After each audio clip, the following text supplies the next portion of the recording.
Call our regular council meeting on Tuesday, October 15th to order at 6 p.m. Good evening to my colleagues on council. To my far right, Councillor Duck, Councillor Duncan, Councillor Garnett, to my far left, Councillor Novick, Councillor O'Keefe, and Councillor Rintoul. Good evening to members of staff in attendance, and good evening to members of the public. To all the presenters who are and supporters who are here this evening, but to members of the public, both in the chamber and who may be watching the meeting live webcast.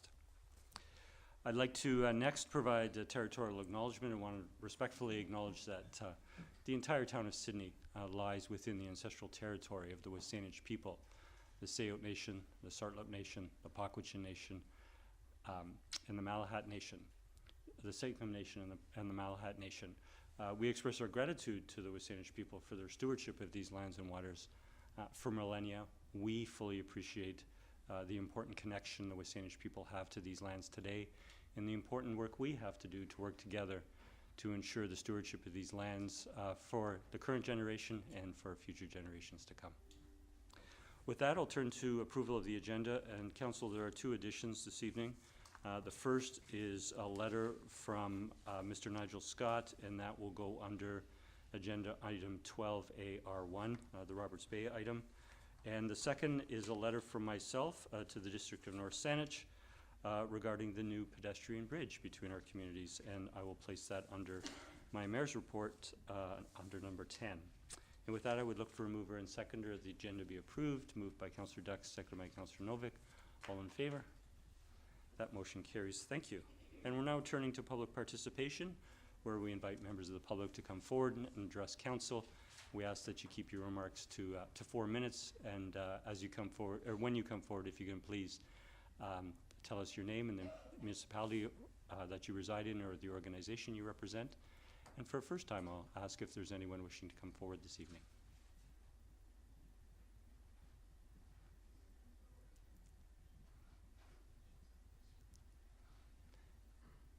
Good evening, and as you may know, there's just a little button to activate the mic. Here we go. All right. Good evening. My name is Sarah Waddington. I live at 9972 3rd Street. So I'm here to, I guess, ask that you create some more robust policy around rental housing. I've looked extensively at the tenant protection policy that you have, the tenant protection bylaw that you could have under Bill 16, and then I've also looked at the rental zoning, and as I previously brought forward, it doesn't really seem to protect people. So, excuse my nerves, I'm not a public speaker. But, so if the intent of a policy fails to work, it needs to be reviewed or further refined, or maybe new policies are needed. In 2019, Parliament passed the National Housing Strategy Act. The Act recognizes housing as a human right and commits organizations and governments to reform housing laws, policies, and programs from a human rights perspective, and to involve communities in a meaningful way. The Act calls for the progressive realization of the right to housing. This means Canada must set specific timelines and goals in its housing strategy to make tangible progress towards the right to housing. It also means we must prioritize vulnerable groups and those in greatest need of housing while working towards housing as a human right for all.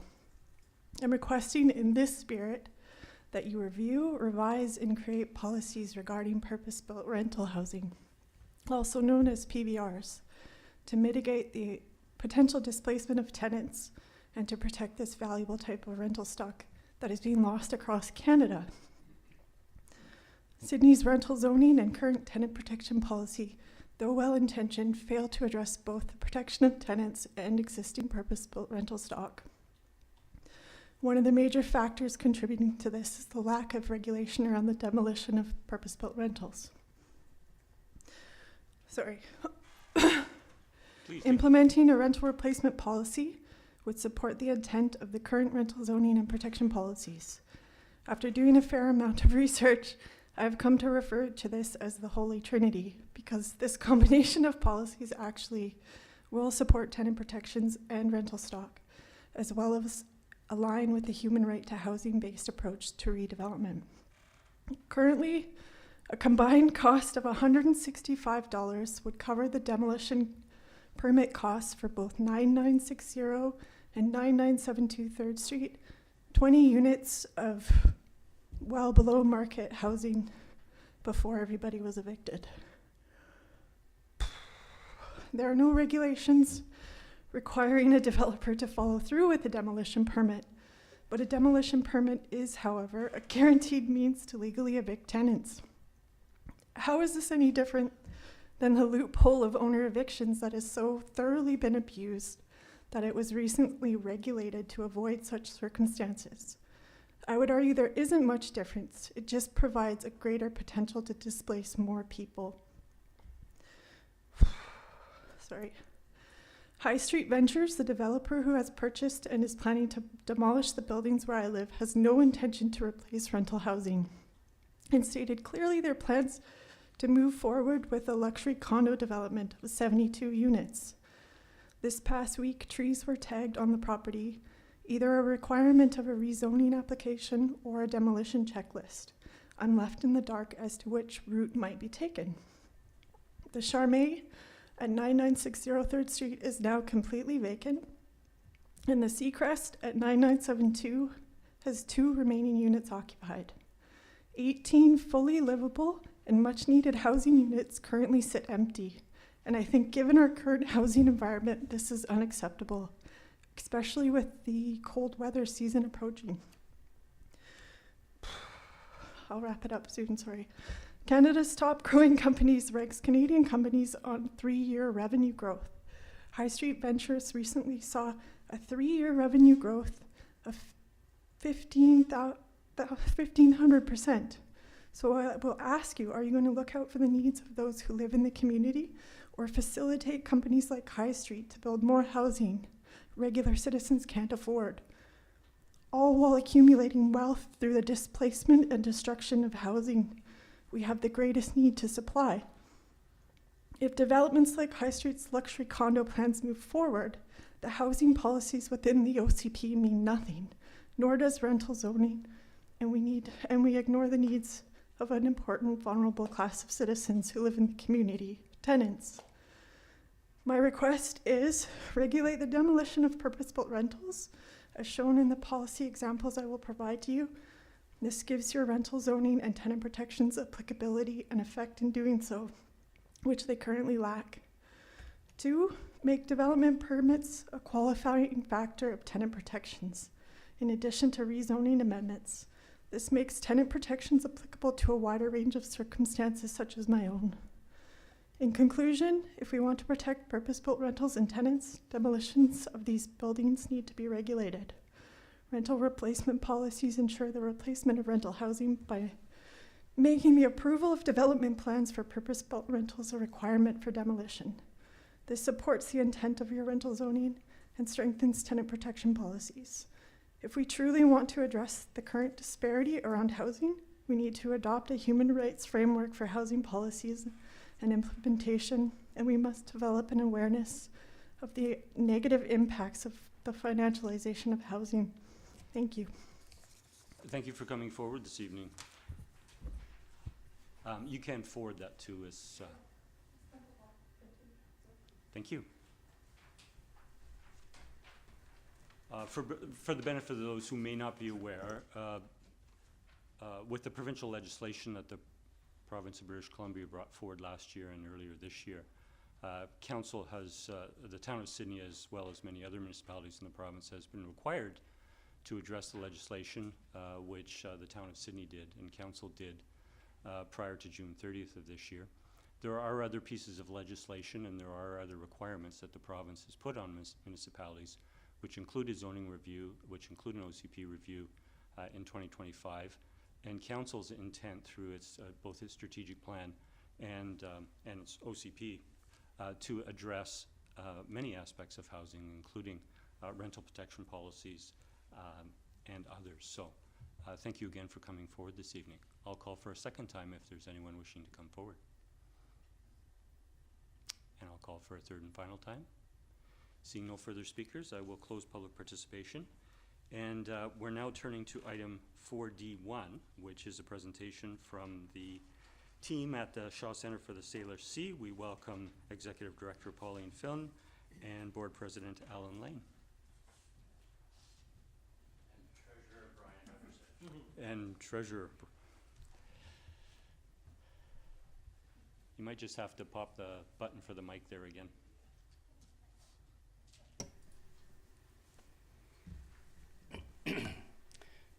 Thank you, Mayor and Council, for this opportunity. Our presentation this evening is focused on our request for permanent, secure operating funding support from the town of Sydney. We expect to return to Council at another time for our regular annual reporting, and we'll also share our long-term capital planning and fundraising strategy. I will be presenting today with our Executive Director, Pauline, and our Board Treasurer, Liversedge. I would also like to recognize and thank the members of our team joining us today. This committed group includes staff, board directors, alumni, and ocean volunteers, many of whom are residents of Sydney. At this time, I'll pass it over to our staff leader, Pauline, who will dive a little deeper into our story. Thank you, Allan.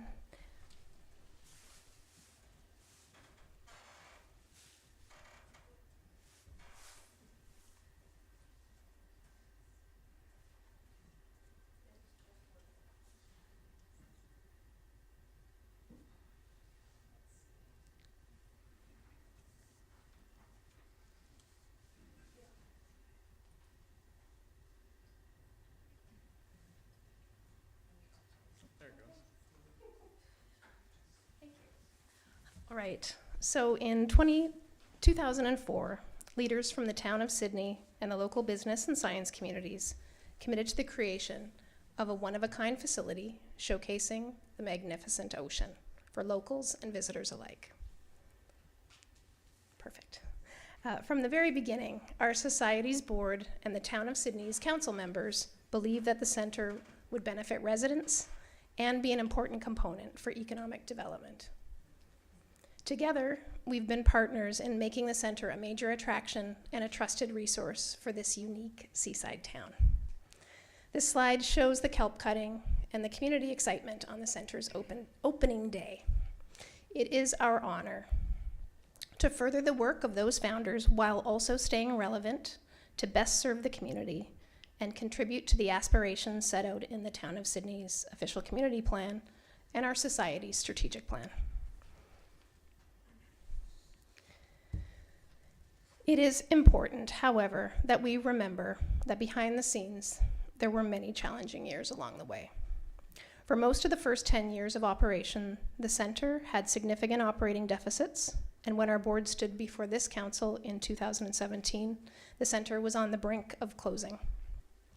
Enhanced, committed annual operating funds from the town, together with the dedication, creativity, and hard work of our team, made it possible for us together to turn things around.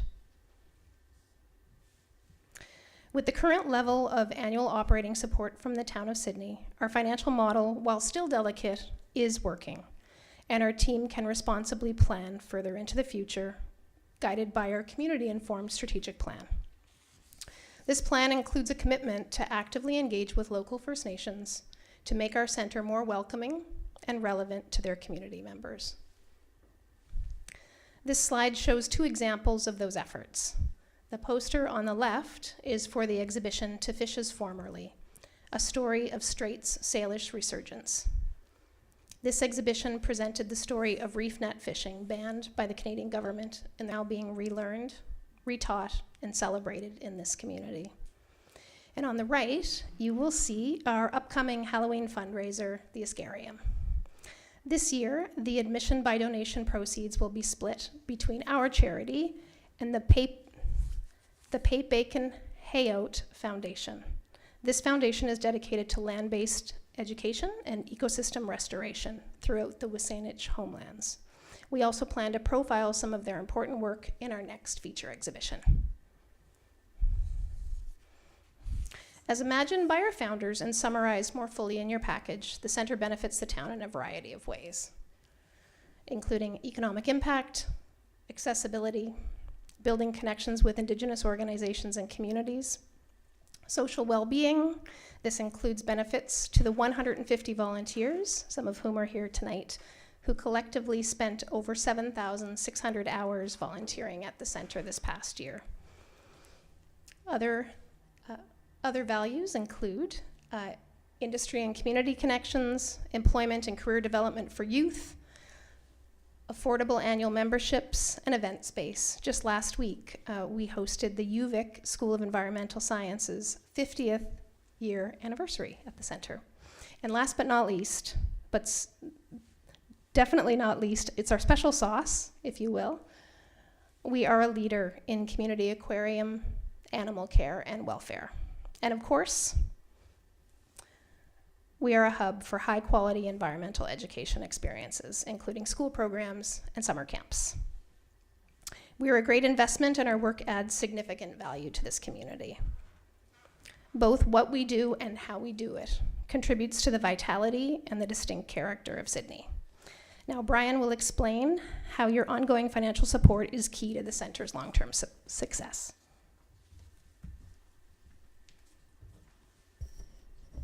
Thank you, Pauline. As Pauline shared, economic impact is one key example of the value that we bring to this community. These impacts are a direct result of our annual operating cost spending and the indirect impact of the community from over 75,000 visitors to the center each year. The town's annual grant not only supports the center's sustainability, but also ensures that this economic impact continues and grows. At the basic operating level, the Town of Sydney's annual operating grant is the anchor that makes it possible for us to maintain our current level of service to the community. Let's look at the center's annual costs based on our 2023-24 draft results. So it takes about $1.3 million in costs plus another $134,000 worth of volunteer time in order to operate the center each year. When we're doing exceptionally well, such as last year with about $943,000 in earned revenue, including things such as admissions, memberships, retail sales, the center still faces an annual challenge to break even. Even with all of that, our net was still a deficit of $501,000. With the generous contributions from our dedicated Oceaneer volunteers and the town's $205,000 in support, our net was a deficit of $162,000. Finally, our team, led by Pauline, also raised another $158,000 from the community and through various grants to finish the year with a small $4,000 deficit. And this is before considering any sort of capital spending. As you can see from these results, the financial framework of the center continues to be fragile and must be carefully monitored. The Town of Sydney operating grant, like our Oceaneer volunteer contributions, is essential for annual operations.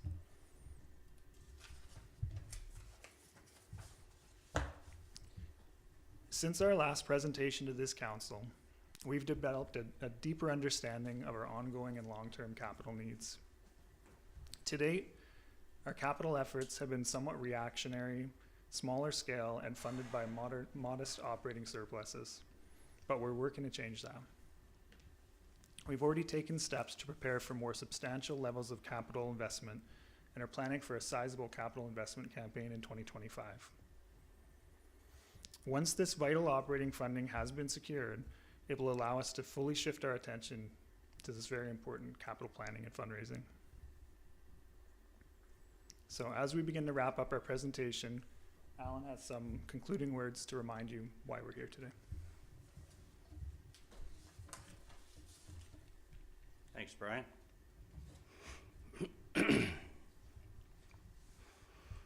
I am proudly the chair of our board of directors. I have come to know the heart, the people bringing life to our center. I have some unique insight about the people involved.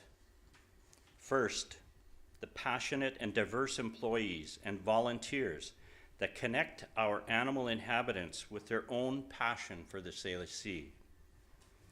And my fellow directors, a deliberate group of professionals, young and less young, volunteering from near and far to safeguard our organization. I recognize these people both as exemplary ambassadors for our center and for our partner, the town of Sydney. Good people doing great things. The positive forces of these people during visitor experiences are invaluable. They make repeat customers standard.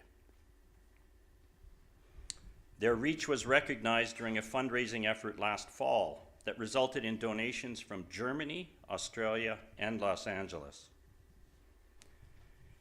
Fiscal evaluations are black and white, but they do not capture the social currency that is generated by the center, which is equally worthy for all of us to consider.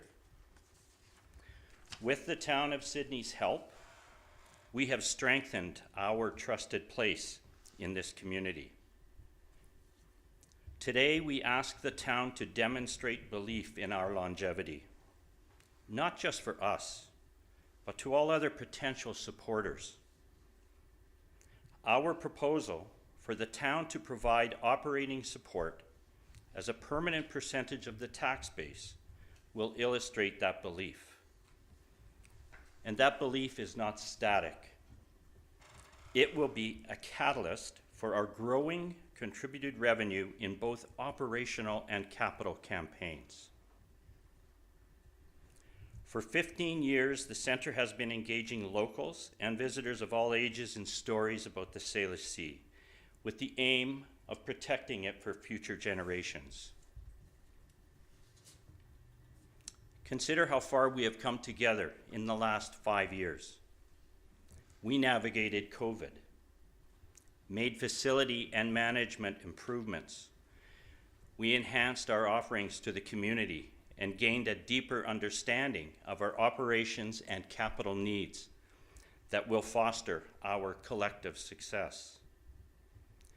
To date, the vital partnership our organization has with the town has made it possible for our society to deliver our mission to over 1 million residents and visitors. It is time to recommit to this relationship to ensure our organization continues to meet the needs of this community for years to come. And working together, we will reach another 1 million visitors. We cannot do it without you. Thank you. Thank you very much for your presentation this evening. If you could stay at the mic, before we take our next step, I just want to speak a little bit to process this evening for council. I would next like to go to questions from colleagues of the presenters. After that, I would like to go to questions from staff. Of course, if you think some of your questions from staff may impact the questions you have for the presenters, it's fine to mix those. And after we've concluded questions, I'd like to turn to Mr. Hissick to provide some background, and then come back to some of the options we have, possible options we have to consider this evening. So I'll first open it to colleagues if there are any questions of the presenters. Councillor O'Toole. Yeah, thank you, Chair, and thank you very much for the presentation, and greatly appreciate seeing so many staff and volunteers as well as board members here. Your commitment to the community doesn't go unnoticed, and thank you for taking the time to be here this evening. I guess 2 questions, and I'm not sure, I don't want to pick on anyone, but Brian, maybe you made a reference to it. I might have missed it, so I may direct this to you. I know you made reference to the intent around a capital fundraising campaign to earmark funds to capital improvements or capital projects around the center. And so with that in mind, and forgive me if it was referenced, but the 1.4% annual operating funding that you are seeking makes the reference to operating funding. So those funds would strictly be utilized on the operating side of the budget, nothing to do with capital or capital improvements. Is that correct? Yeah, that's correct, Councillor O'Toole.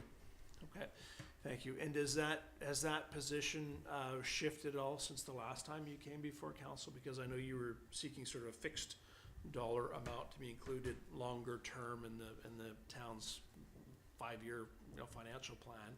Has that position shifted, or were those funds as well intended just to be operational in nature and not capital oriented?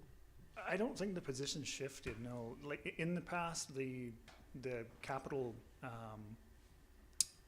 the capital reserve was depleted over a number of years because it was being used to finance the operations to support the organization when it wasn't breaking even each year. We were able a number of years ago, I'm not sure the exact time frame, but to build up a capital reserve of about 200,000 to give us a cushion to do some of those projects that had been long neglected. So we've been using that money to reinvest in the capital of the center. And the plan going forward is to raise new funds for the long-term capital needs. Okay.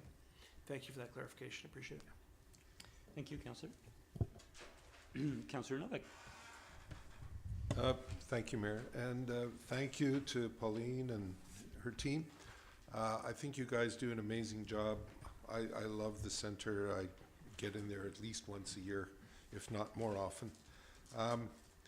I don't want to nitpick on your financial operations, but I do want to understand it a little bit better. You did say there was that the operating costs were 1.44 million. Is that correct? Yeah, 1.3 million plus 130,000 of volunteer, I think it was. 134,000 volunteer time. Yeah. And that's what I was going to. I'm a little curious as to why you decided to monetize volunteer time. There are a lot of organizations that have volunteers, the Sydney Museum being one of them. They've got 50 or 60 volunteers, and the volunteer hours are huge, and I know they're also huge in your organization. But I don't think there was ever any thought to try and monetize it in terms of generating a financial picture of the operation. And I guess I'm curious as to whether or not you have a break-even operation if we take away that volunteer donated time from the. I assume you're putting it on the revenue side because it's being contributed to the society. Are you in a break-even position at this time if we don't monetize the volunteer time?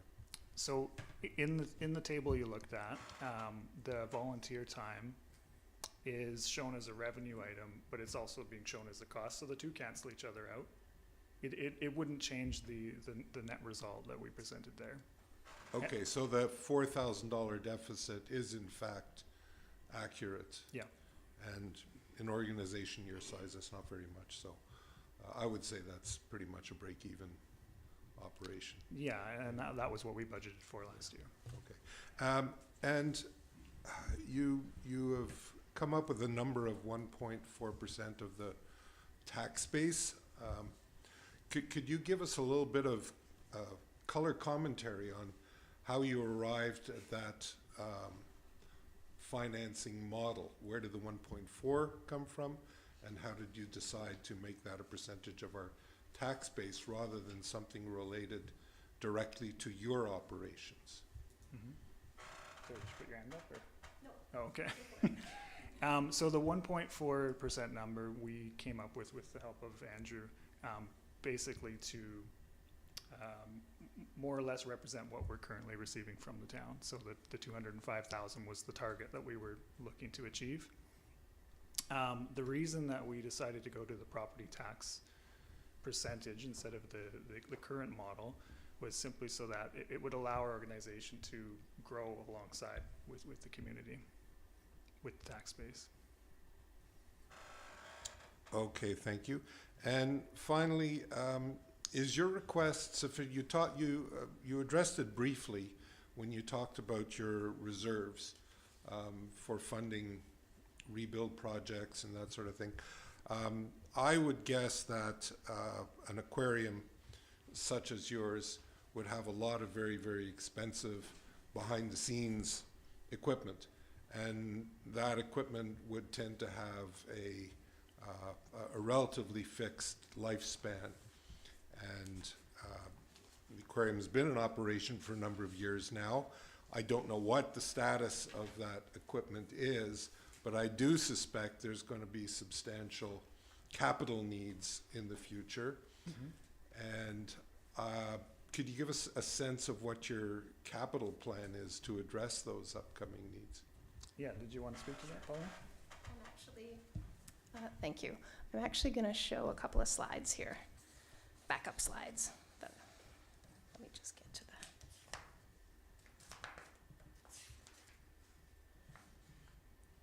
Okay, so bear with me here.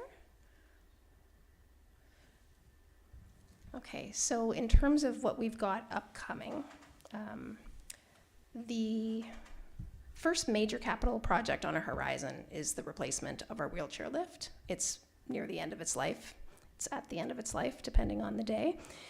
This slide shows the most essential maintenance items we expect to tackle in the next 5 years, actually. So the tier 1 items on the left-hand side, those are projects that we know are going to be coming up in the next 5 years.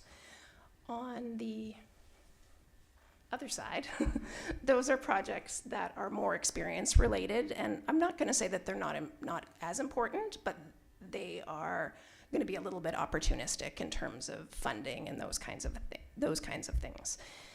Our capital campaign is still very much a work in progress, but we do plan for it to be at a magnitude that will at least cover all the essential maintenance items on tier 1 and some of the experience renewal items. So I don't have an exact number for you, but I can tell you that we know that the items on the left side are in the $300,000 to $400,000 range. And we're imagining going out 5 years. And I will just add that in the last 5 years, again, we're picking at it without a big capital bundle of money, but by being very careful with our funds and some years where we have made more than we have spent operationally, we've picked at a number of things. We've spent about $130,000 in the last 5 years, and it's just important that you know that most of that work hadn't been done prior to the last 5 years. So we have been responsible and paying attention and using the resources that we have, what we know now with this information. And this is a little bit of an intense slide, but I'm going to show it to you anyway. This slide actually shows our capital contingency fund right now with the next 5 years of those essential items. And so it shows you clearly we need to raise more money to be able to tackle all of those items in the next 5 years.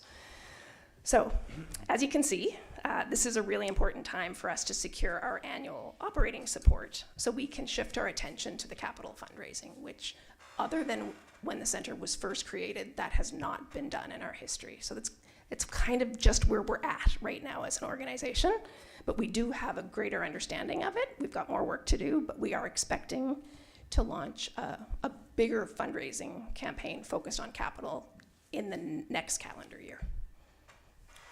Okay. Thank you very much, Okay. Mayor. Thank you for your questions, Councillor Novick. I'll turn to Councillor Duck. Yes, thank you, team, for that presentation. Very informative. I wanted one question, but before that, I wanted to give accolades to the board, the staff under the direction of Ms. Finn and the volunteers for an incredible job you've done over the last 5 years of using every penny you could judiciously and extremely well to be able to continue the operation with us. It's remarkable. As you move forward into a capital campaign, can you give us an idea of how you're going to elevate your fundraising over and above what you've been able to accomplish over the last few years? Because that's quite a leap. Granted, if we grant the operational funds, that gives you a little more flexibility. But how are you going to essentially ask for more money when you've been kind of dipping into the well pretty extensively over the last 5 years? What's going to be your lead to get people to give more? It's a great question. I would say that at this point, our fundraising we've been learning and growing. I think a bigger knowledge of our true needs is going to help us go back out to the community and ask for more. We haven't really done that in a big way, again, since the center was first opened. So we think that some of those folks will come back. We've had some positive conversations with a couple of folks, but nothing super secured at this minute. But we're really optimistic. We think that it's time. We think that people believe in the center. We think that we've been doing a great job, and we think that by presenting our bigger needs, we'll get bigger funds. Anything to add? Thank you, and you have been doing a great job. Thank you. Thank you, Councillor Duck. I'll turn to Councillor O'Keefe.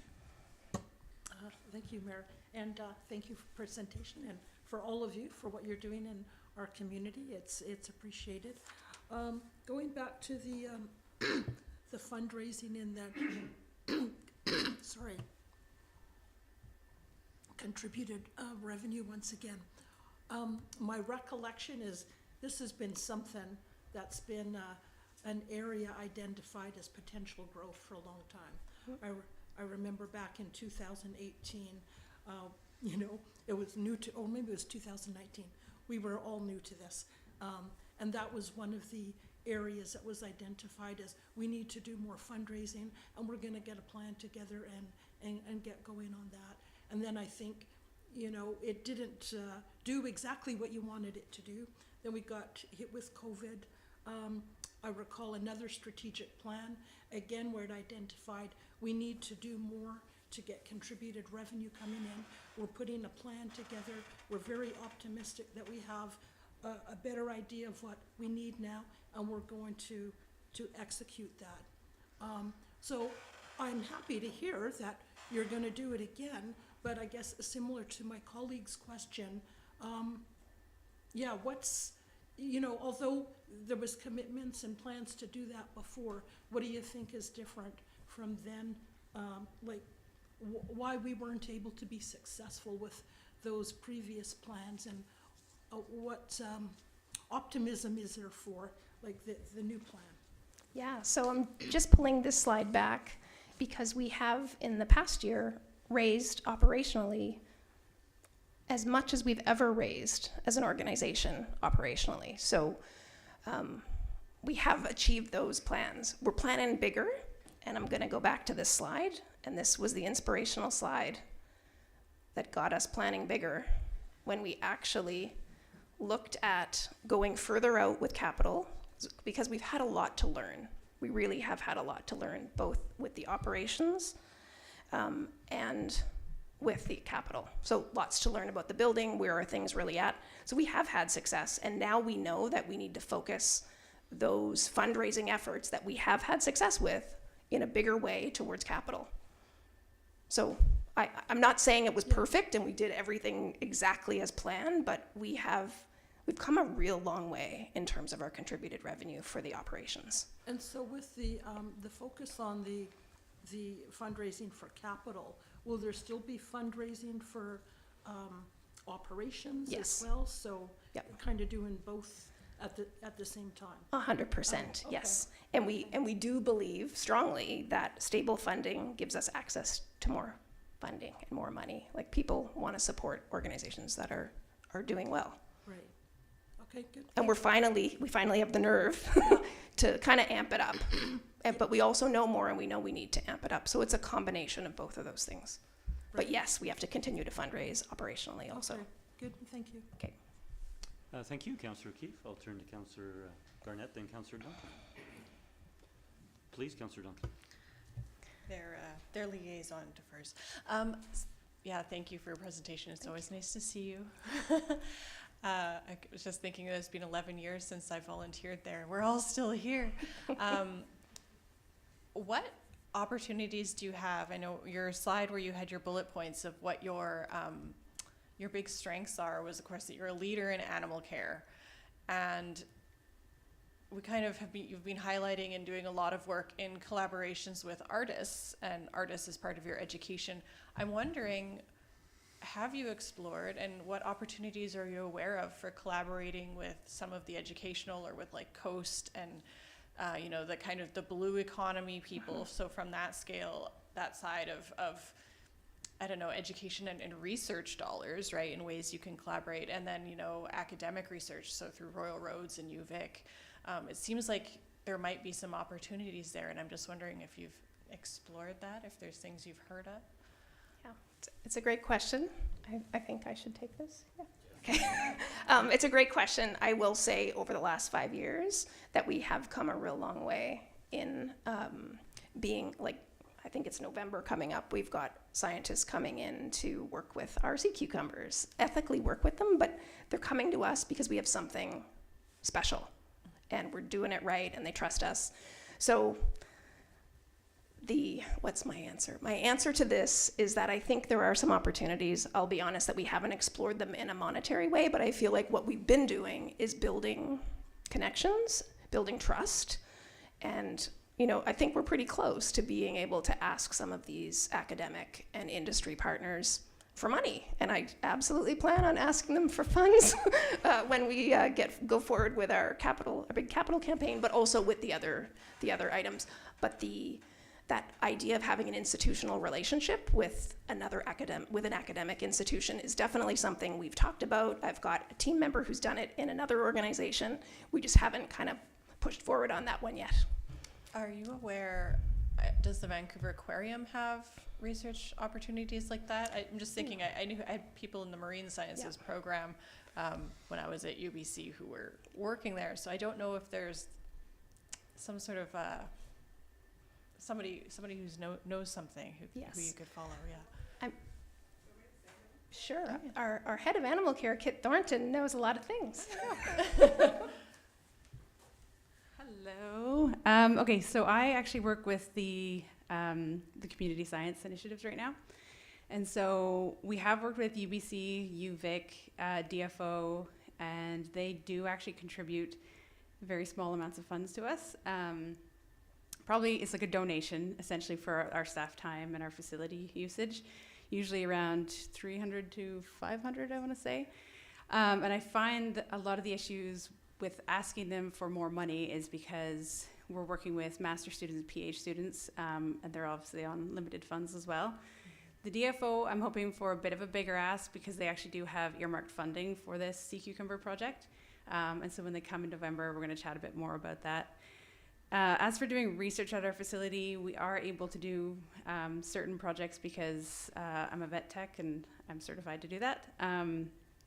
The issue, however, is that you need to be, for like more extensive studies, you need to be CCAC approved facility, which I would love to do, but I think with our current footprint, we wouldn't be able to meet all the requirements for certification. Oh, okay, thank you. Yeah. Can I add to that a little bit? Thanks, Kit. I just want to, you asked about the Vancouver Aquarium, and I'm not an expert, but I'm not sure you're all aware that the Vancouver Aquarium is a very different beast than it used to be. So it is no longer a not-for-profit organization. They're now owned by a bigger organization that has attractions all through the United States. And all of the research that used to happen there is now part of a separate organization called OceanWise, and it's completely separate. So that makes us like one of the largest community aquariums in the country. Yeah, so we are in a really unique spot. So we're still friends, and we do a lot more with OceanWise because they have the researchers, and they're focused a bit differently beyond the coming and experiencing the place. Oh no, thank you. That makes your organization even more, I think, unique in the format it is to know. So thanks for that. You're welcome. Thank you. Thank you, Councillor Duncan. Councillor Gurnett. Thank you, Mayor. Thank you, Pauline, Allan, and Brian for the presentation. Thank you to the staff and volunteers and alum that have shown up here tonight, and a special thank you to the board members over here. It has come a long way, as you mentioned, since we were initially elected in 2018. And I know there's been some different board members through time, but I've seen firsthand the commitment by the board members to this facility and to its success and building on it and wanting to be an important jewel in the community.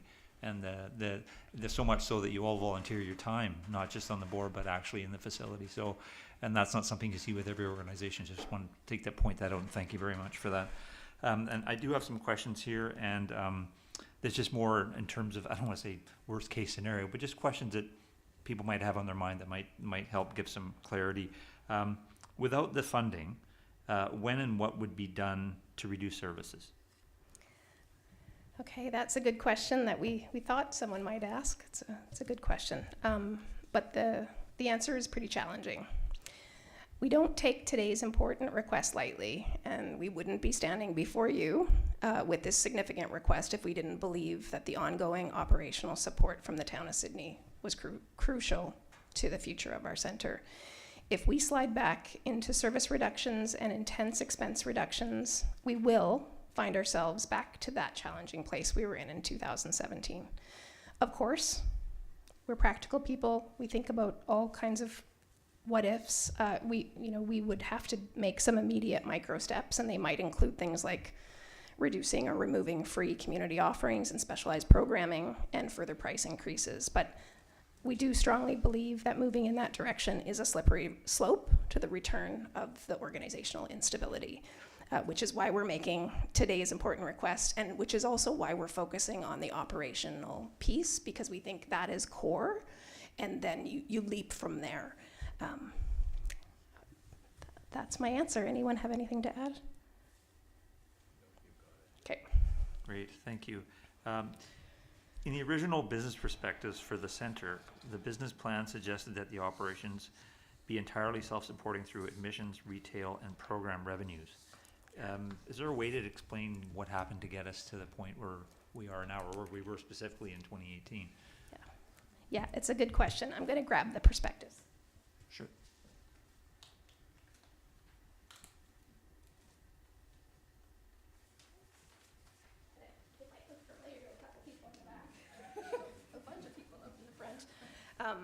It's beautiful. And I'm going to be a little bit cheeky and say these beautiful documents are the beginning of these kinds of organizations. They're important, they're super visionary, and sometimes they're not right. And that's okay, but then you actually have to live with an organization, you have to live with an operation to really understand it. So I love this document. There's some wonderful things about the space that is crazy, unrealistic, and never got done also, but that's a separate discussion, but it's cool. And I do think this document paved the way for the success the center has had, and we wouldn't obviously be here without these big visions. So the initial plans were ambitious. And as mentioned earlier, for the first 10 years of operations, we kind of proved that that approach of being 100% entrepreneurial with your operations, it actually didn't work. So in 2017, the reserves that were originally imagined for capital renewal had been used for operations to break even, and there'd been no substantial capital investment done. So with the enhanced support and partnership with the town, we've changed that pattern. And we've made necessary improvements in nearly all areas. There is more to do. And I did want to add, because it's relevant to my own personal experience, that the situation we are currently in is not that uncommon for museums and science centers and aquarium. So I came to this job from Science World British Columbia, and they had a really similar journey.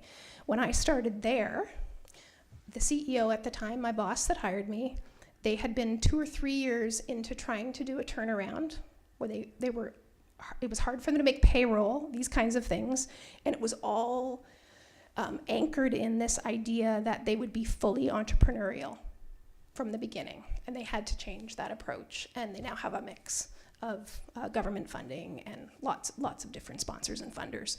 But it's not evil. I think these things are super important, and we need to build a new one for the future connected to this capital campaign, but they're not always right. You're making some guesses, and the footprint's a little bit small for us, so I think that affected some of the big ideas. Thank you, Mayor, if I may. What about, or how have you planned for a possible center shutdown, i.e. technical systems and habitat deactivation? Also a good question. So we've had a little bit of experience with that, but not full-blown. During COVID, we did do some kind of shutting down there to reduce costs and reduce risk. We do have a draft plan for technical shutdown for the center should it be required. That's something we didn't have when COVID started. We had to create that. We also have the beginnings of a plan that includes just full closure of the center. So it touches on things like returning artifacts and or rehoming artifacts. Of course, ethically managing the animals we're responsible for. Some of them can be released, some of them cannot. So you need to find a home that can look after them appropriately. As well, some of the other things include just this, like closing up a society, as well as, of course, like how do you appropriately close out with your staff. So those are not easy things, but we have a draft plan for that, and it will be actually tied to the dissolution clause that we've revisited in our upcoming AGM. We think it's really an important and responsible thing to do. Not easy. I was asked to do it during COVID, and I said no.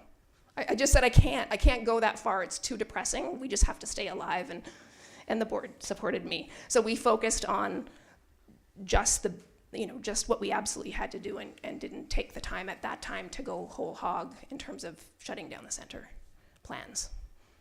And I'm glad we didn't, because I think it would have killed us. Thank you, and that's my last question. Just the whole COVID thing, and just how well you guys fared through that is, when I consider so many other organizations that didn't make it. So it's a testament to you and your drive to keep it open. And I guess if we can, just based on the comments you said, if there's anything positive that came out of COVID, have a plan. So thank you, Mayor. Thank you again. Yeah, thank you. Thank you, Councillor Garnett. I'll turn to if there's any second times councillor members who wish to ask questions. I want to thank the presenters again for presenting. If you would like to take a seat, colleagues will now ask questions of staff, okay, and then we'll turn to discussion. We don't normally have further interaction with yourselves as presenters, but if a situation came up, we could make an exception to invite you to answer questions. So thank you very much. Sounds good. Thank you so much. Thank you. Actually, just before questions of staff, I'm going to turn to Mr. Hissick, if you would perhaps give a little bit of the background, please. Thank you, Mr. Mayor. The Shaw Centre previously made a request for ongoing funding as part of last year's budget deliberations, and at that time, Council was not ready to make a permanent ongoing commitment and asked the Centre to provide proof of financial need. That's what I believe they've come back with here tonight. So I've met with Pauline a few times over the course of this year to explore their financial situation, and personally I'm satisfied that there is a financial need, which I believe they've backed up tonight. With the Centre nearing 20 years of age, the capital replacements that were seen mostly as a luxury over the years have now become a necessity. The Centre's request is expected to have little or no impact on the upcoming 2025 budget, as their intention is to maintain the existing funding level on a permanent basis. Their ask of 1.4% of tax revenues would take them slightly above that figure, but I believe what they did was round up, because an amount of 1.387% would be equivalent to the $205,000 they're seeking, and in speaking with Pauline, they would be amenable to that tweak to their request. And as there would be no budgetary impact for 2025, I believe a pre-budget decision would be appropriate. It would be ideal to make the decision now on their request for permanent funding rather than referring it to the budget once again. If Council is not ready to make that decision now, the second option would be to refer it to a Council meeting in November and reconsider. Thank you. Thank you, Mr. Hissick. And so I'll turn to colleagues if there are any questions of staff, and then I do have some remarks to make on options going forward. Councillor O'Toole. Yeah, thank you, Chair. Through you to Mr. Hissick. Mr. Hissick, just refresh my memory, please, because budget season was a while ago. You've reminded us that that the Centre came forward looking sort of for fixed long-term funding to be included within the town's financial planning. In our 5-year financial plan, you're saying we had a number in there for 2025. Did we have numbers going out for 3 years beyond that? The currently valid commitment ends in 2025, but I did project into future years, expecting this to come back for consideration. Did you project at that same amount static or with adjustment? It was at a static amount in the current financial plan. So if this is approved, then it would be indexed in some way. And I suspect if the percentage of taxes doesn't fly, they would be looking for a different indexing. And so what I'm hearing then is that the implication you noted in your introduction for 2025 is non-existent in the sense that it was already planned for, but I'm also hearing that it was planned out in the 5-year cycle as well. There may be a slight implication in those further years, but not substantial. Is that correct? That is correct. Thank you. And if I may excuse me, one more question. I assume the center, like other entities, nonprofits in the community that receive funding from the town of Sydney, have a finance agreement with the town, a funding agreement, excuse me, and the language in that funding agreement is consistent in keeping with the response we had to their capital budget, that these funds aren't used for capital. But I think that's a requirement of the town, is it not, in that funding agreement, the funds be used for operational and not capital related projects? We have a couple of agreements with the center, and I'm not sure it makes sense to fixate so much on operating versus capital, because like the town, they could easily include an allocation within their operating budget to transfer X amount into capital replacement. So it's really one and the same.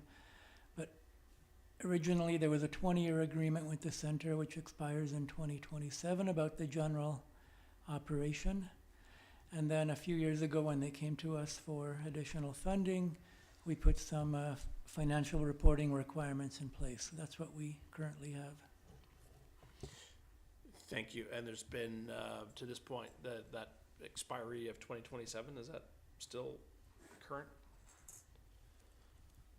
That is when it's up for renewal in August 2027. Yep. Thank you. Thank you, Chair. Thank you, Councillor Intil. Questions from other colleagues? Councillor Duck. Yes, thank you, Mayor. Through to staff.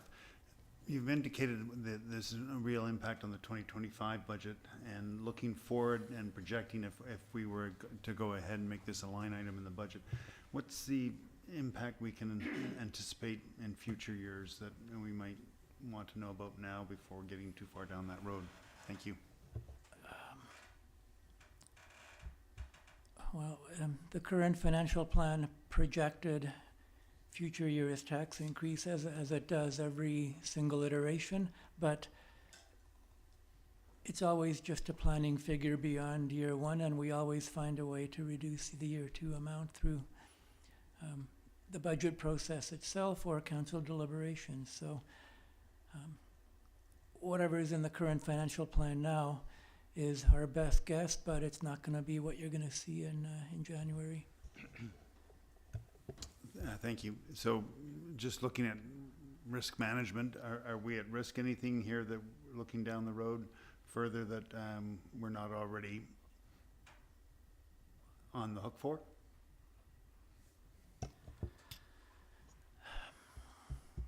The world's becoming a very complicated place, and there's always new things thrown at us.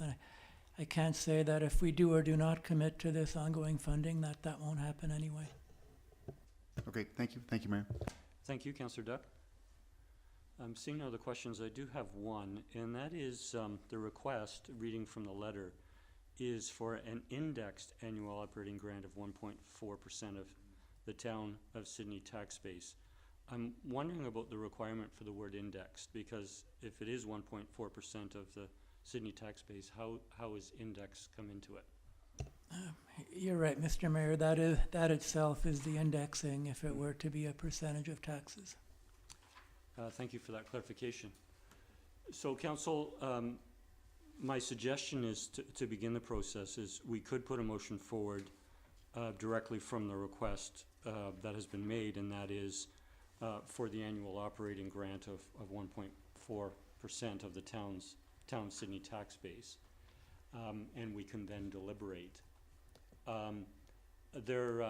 As Mr. Hissick in his remarks indicated, if through the deliberation and what we hear from each other as we're deliberating on this, we decide that we don't want to vote on the matter or make a final decision on it this evening, this is a council meeting, we could refer it to a council meeting in November, and which would give us time to consider it further and come back and consider it. And so that's a suggested process to go forward, and I saw Councillor Duck's hand first. I'm prepared to make the motion for discussion to move forward with the annual allocation as requested. Okay, so the wording of the motion would be to approve annual operating grant of 1.4% of the town of Sydney tax base. Do I have a second? Second. We have it moved and seconded, or I'll turn to Mr. Hissick. Mike. To clarify, is the intention to round it down to the 1.387, which would equate to 205,000, or use the 1.4? Well, 1.4 is on the table. I do appreciate the remarks you made. If the council would like to amend that, I think we could look to do that. But Councillor Duff. I'll let the motion stand. Thank you. Thank you, Mr. Hissick. And the seconder consents to or agrees to that. So I will turn to the mover. Yeah, I think it's important that we move and give some definition to the Shaw Centre so that they can start building that capital campaign, knowing that they've got their operational funds in place and know that they have the security of that future funding down the road.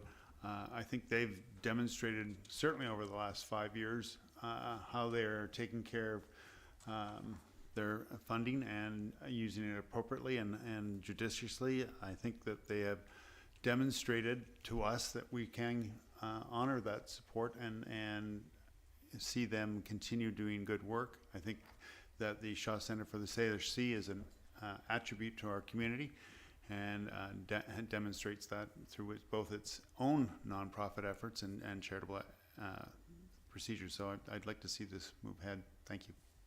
Thank you, Councillor Duck. I'll turn to Councillor Novick. Thank you, Mr. Mayor. I think it's really important for the centre to have a secure, consistent, and known funding source from the town anyway.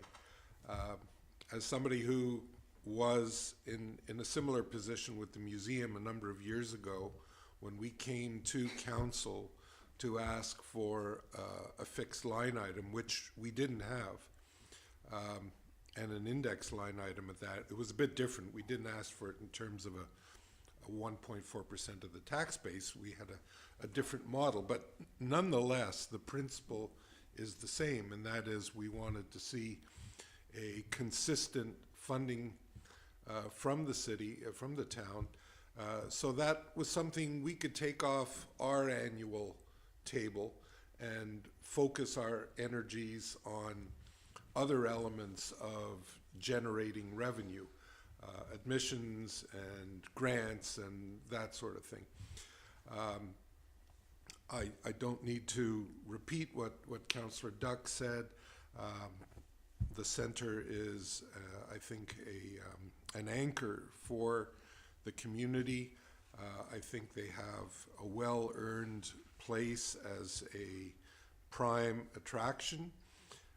I think the community is proud of it, and I don't think that the amount that they're asking for is excessive, given the size of their operating budget. It's really only about 18% or so of their operating budget. So I think it's a fair request, and I think that it doesn't change much from our perspective, because we have been giving them these funds for quite some time now, and it puts a little certainty into the equation for both of us. We know what we're dealing with every year. They know what they're dealing with every year. They'll still have, I'm sure, the same reporting requirements and the same requirements to make their annual presentations to council, so we can keep abreast of current developments. But I'm very happy with this as it is. I don't see any issues, so I would like to see this go through and ensure their consistent funding source. Thank you. Thank you, Councillor Novick. I'll turn to Councillor O'Keefe. I'm not in support of this particular motion, not because I'm not supportive of the Salish Sea, but in terms of process. So when I looked at the agenda tonight, I saw that we were getting a presentation.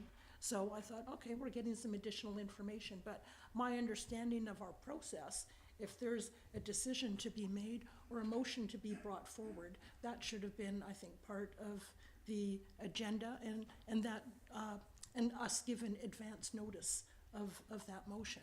And so if I had known that we were going to make a decision on that, I would have approached my preparation for tonight's meeting differently. And so I feel there's, I'd like a bit more time to ponder that. Other things that are kind of on my mind are, as Mr. Hyssop mentioned, our world has changed a lot in the last year, especially in regards to costs for things. And I was just doing a little bit of background on thinking about the things that we've had to increase our budget by just in the last 12 months. So things like increasing the repairs for the Bevan Pier, Harbour Road water main, the waterfront washrooms, another 400,000, the Lochside water main. So things just in the last year that we didn't anticipate that were about $1.5 million. And fortunately, we had funds that we could dip into for that. But to me, it just gets to that point of how things are changing, how costs are increasing.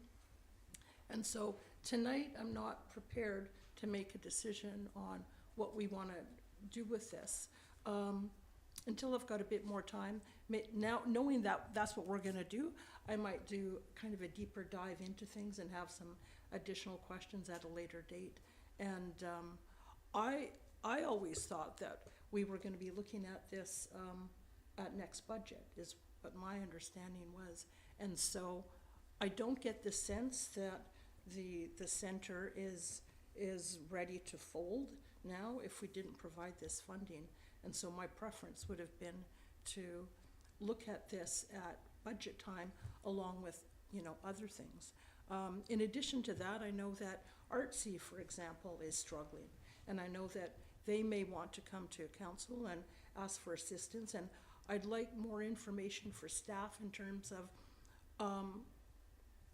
having some consistency in terms of funding models for all of our different groups. So whether it's the Shaw Centre, the museum, Artsy, and looking at, based on their operation, the size of it, the number of visitors they have, the services, what is an appropriate level of, or model of funding to apply to and have some kind of consistency. So for now, I'll vote not in favor of the motion for those reasons. Thank you, Councillor O'Keefe. I'll turn to Councillor Duncan. Yeah, thank you. When I had this on the agenda and there was no recommendation, I had kind of the same idea as Councillor O'Keefe, that this would be something we'd refer to budget or even strategic planning to place in context. However, seeing that many councillors do seem to have an appetite for moving it forward tonight, I had to review whether there was anything that I would have changed or wanted to look into to inform my thoughts on that we hadn't had tonight, and whether that wasn't simply moving something forward in a way that would potentially defer it from the center's ability to plan and from certainty for our own budget. Our strategic planning is later than we would normally start talking about it already this year, so it would give certainty to our staff as well as theirs. And the fact that it's a percentage and not a dollar amount, I thought was wise, given exactly those discussions about changing economic conditions. Sydney is rather buffered because so many people here are on fixed incomes, and we may continue to have increasing or higher property taxes for some time after other places are struggling substantially more than us. Sydney is still an incredibly wealthy place, so the wealth disparity grows accordingly. And so as a percentage, this means that as Sydney continues to be buffered and remain wealthy, our center will be held up, and that should give them some certainty to look for ways to collaborate on a lot of our economic goals, such as maybe collaborating with research or coast or something that they haven't had the space to really think of. I just think there's a lot of opportunities, and knowing that this is already a very novel center and knowing how fascinating even just their technology is there and the opportunities for the kind of careers that we have in this region, I think we would be missing out if we didn't give them the certainty to explore those sort of things, given the coast economic blue economy strategies as well. And if conditions begin to change and we actually start having trouble with revenues ourselves, their revenues go down accordingly because it becomes a percentage. We sink and we rise together, and I think that that's a really good strategy for us all. So I'm happy to look at this now because of the way it's being couched. Is that? Thank you. I'll turn to Councillor Rintoul. Thank you, Councillor Duncan. I'll turn to Councillor Rintoul. Thank you, Chair. Yeah, and so like the previous two speakers, I think I came in this evening with the assumption that this would likely get referred to the budget process and have the discussion in that context. You know, I learned a couple of things from staff. They reminded me that the funds that are being requested essentially are in our 5-year plan, and so we're not looking with this request to do in the near term anything outside of what we've already forecast and what we were already intending to do. So I take some comfort in that. I was also told not to fixate so much on the capital plan versus the operational, but I am fixated on it, and I'm fixated on it because you can raise money for capital plans. People love to have their names on the aquarium, on the starfish. You love naming rights, and I see that the naming rights to the center are perhaps due to be revisited at some point, given the current name.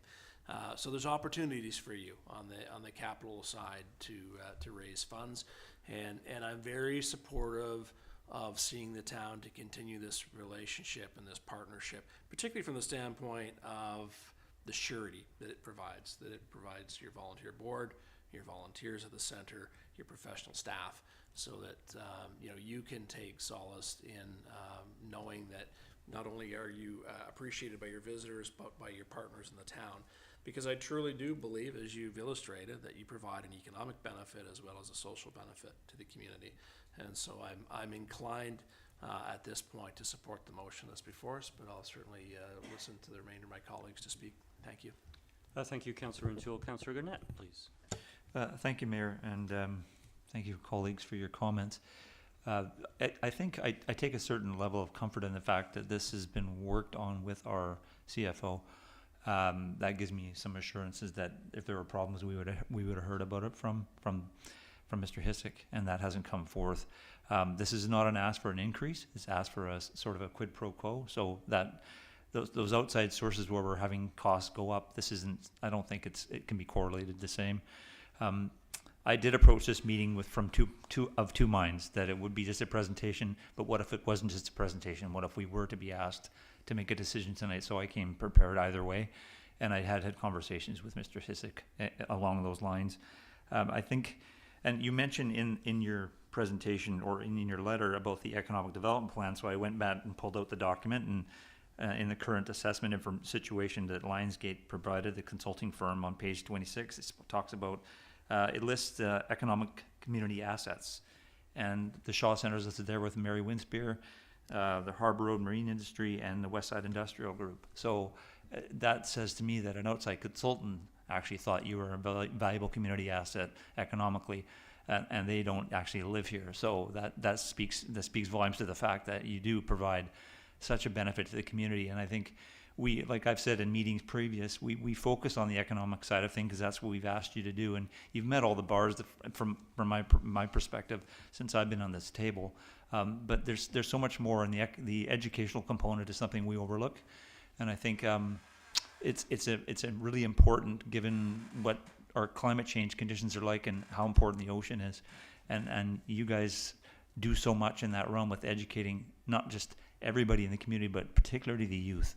And that's a critical component going forward, not just for us as a community, but as a planet. sort of digressing on points there.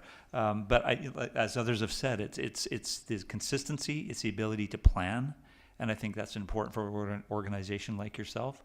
It allows you guys to be able to set out on that campaign for your capital, and it gives people who may be larger donors out there the confidence that the money they put into the facility will actually live on into the distance and not have to worry about it not functioning as they thought it might, or how you might thought it might. So I think this is the way to go. I think it's a good path forward. I think you put a lot of work into it. In fact, I know you put a lot of work into it.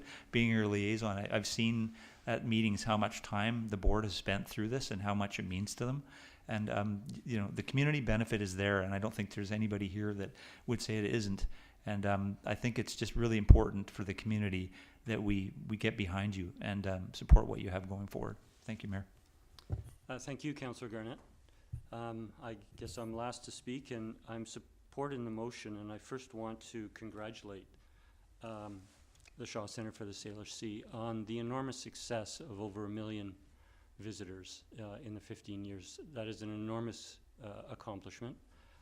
Congratulations to the mighty team under Pauline, the volunteer board, and to all the volunteers, young and older, at the centre.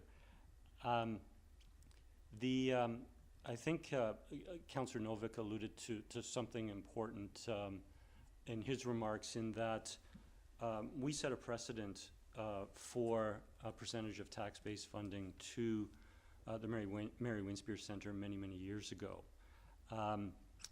Again, a vital part of our community, and that agreement has worked. In fact, through negotiations, that percentage of tax base has changed slightly since its origins in the early 2000s. And secondly is the agreement with the museum. I can remember being on council back in 2008, and some of these organizations came forward on an annual basis for funding. And then we got into 3-year agreements or 4-year agreements and 5-year agreements, and we're evolving. We're evolving with the community organizations after they've demonstrated their long-time success. And the museum came to council, demonstrated their value to the community, and while it was a slightly different, it was a set amount with a cost of living increase on a basis. I think the percentage of tax base is a very reasonable method to go. We appreciate that it's proportional to our tax base as it grows, and as the aquarium may continue to grow, with our communities. So, again, I think there's important precedents for it. There's the success of the success that the aquarium has had. I was prepared to address this evening. The aquarium came forward at our budget of earlier this year and made the request, and we asked them to come forward to make the presentation and provide the information that they've done tonight. I wouldn't want to wait until next year. Our current funding agreement with the aquarium expires in 2025. The aquarium needs to make longer-term plans.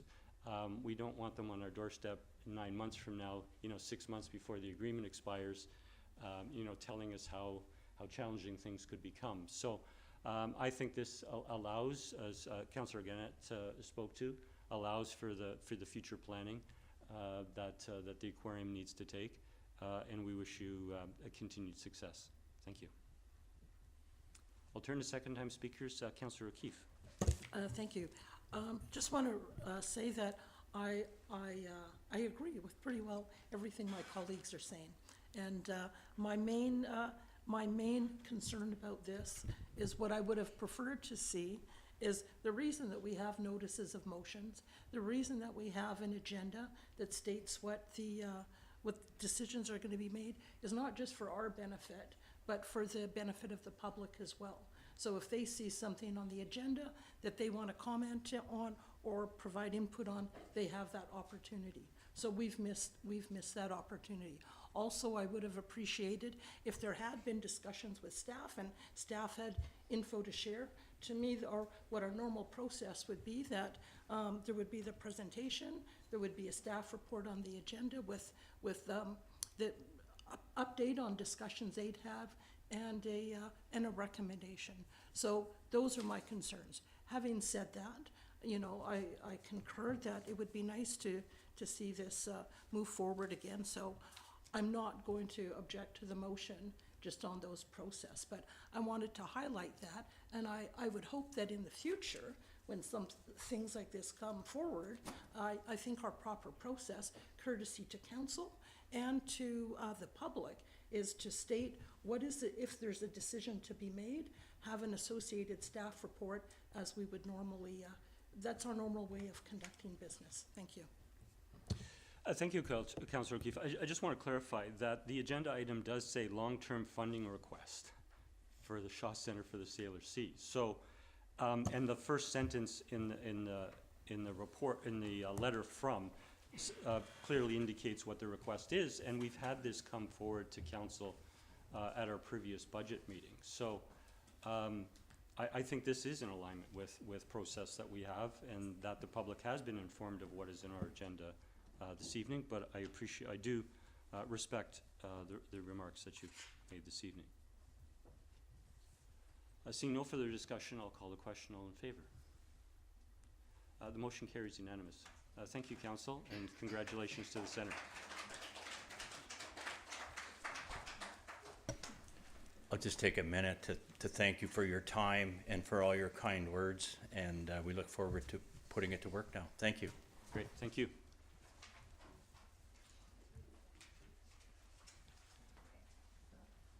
We'll just recess for a moment here while some of the gallery may wish to leave.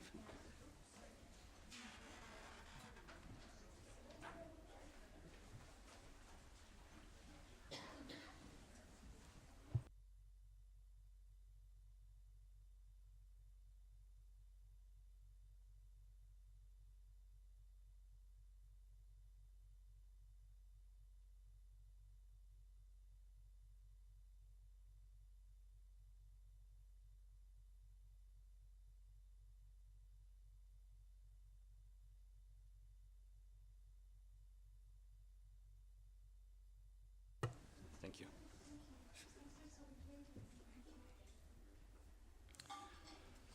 We're next turning to Section 5 on the agenda under bylaws, and we have 3 bylaws to consider for adoption this evening. These have come forward at previous meetings. The first is item 5A, bylaw number 2279, Permissive Tax Exemption 2025 to 2034, and we could have it moved the wording of the recommendation. Councillor Duck? So moved. Just that the bylaw be adopted. That the bylaw number 2279. No, you just have to say the bylaw be Be adopted. adopted. Second. I'm just giving the number to it. Okay, any discussion? Oh, sorry, Councillor Novak. Let me pause the meeting while my left eye adjusts.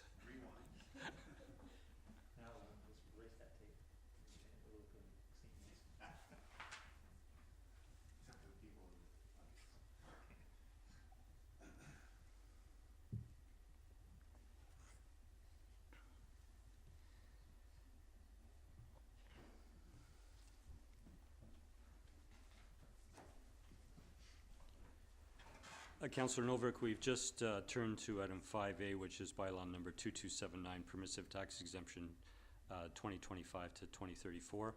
And I'll turn to Councillor Duck. Bylaw number 2279 be adopted.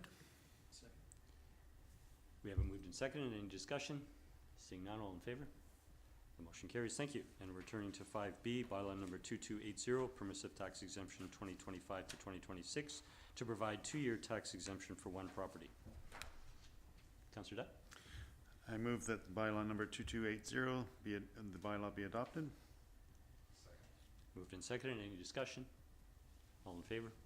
Motion carries. And 5C, bylaw number 2281, Permissive Tax Exemption 2025 to 2034, to provide a 10-year tax exemption for one property. I so move that bylaw number 2281 be adopted. Moved and seconded. Any discussion? Seeing none, all in favor? Motion carries. Thank you. We're now turning to item 5D. 5D is bylaw number 2282, housing agreement at 2180 Beacon Avenue West, to secure all units in the development as rental for a minimum of 30 years and to secure 20% of the units as below market rentals for a minimum of 20 years.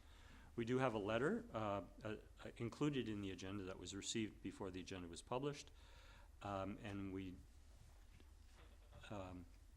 do have a recommendation. So we did provide readings at the previous meeting, and we do have a recommendation. Councillor Duncan. All right. I will move that the bylaw be adopted. Do we have a seconder? Second. Seconded by Councillor Rintoul. I'll turn to the mover and seconder.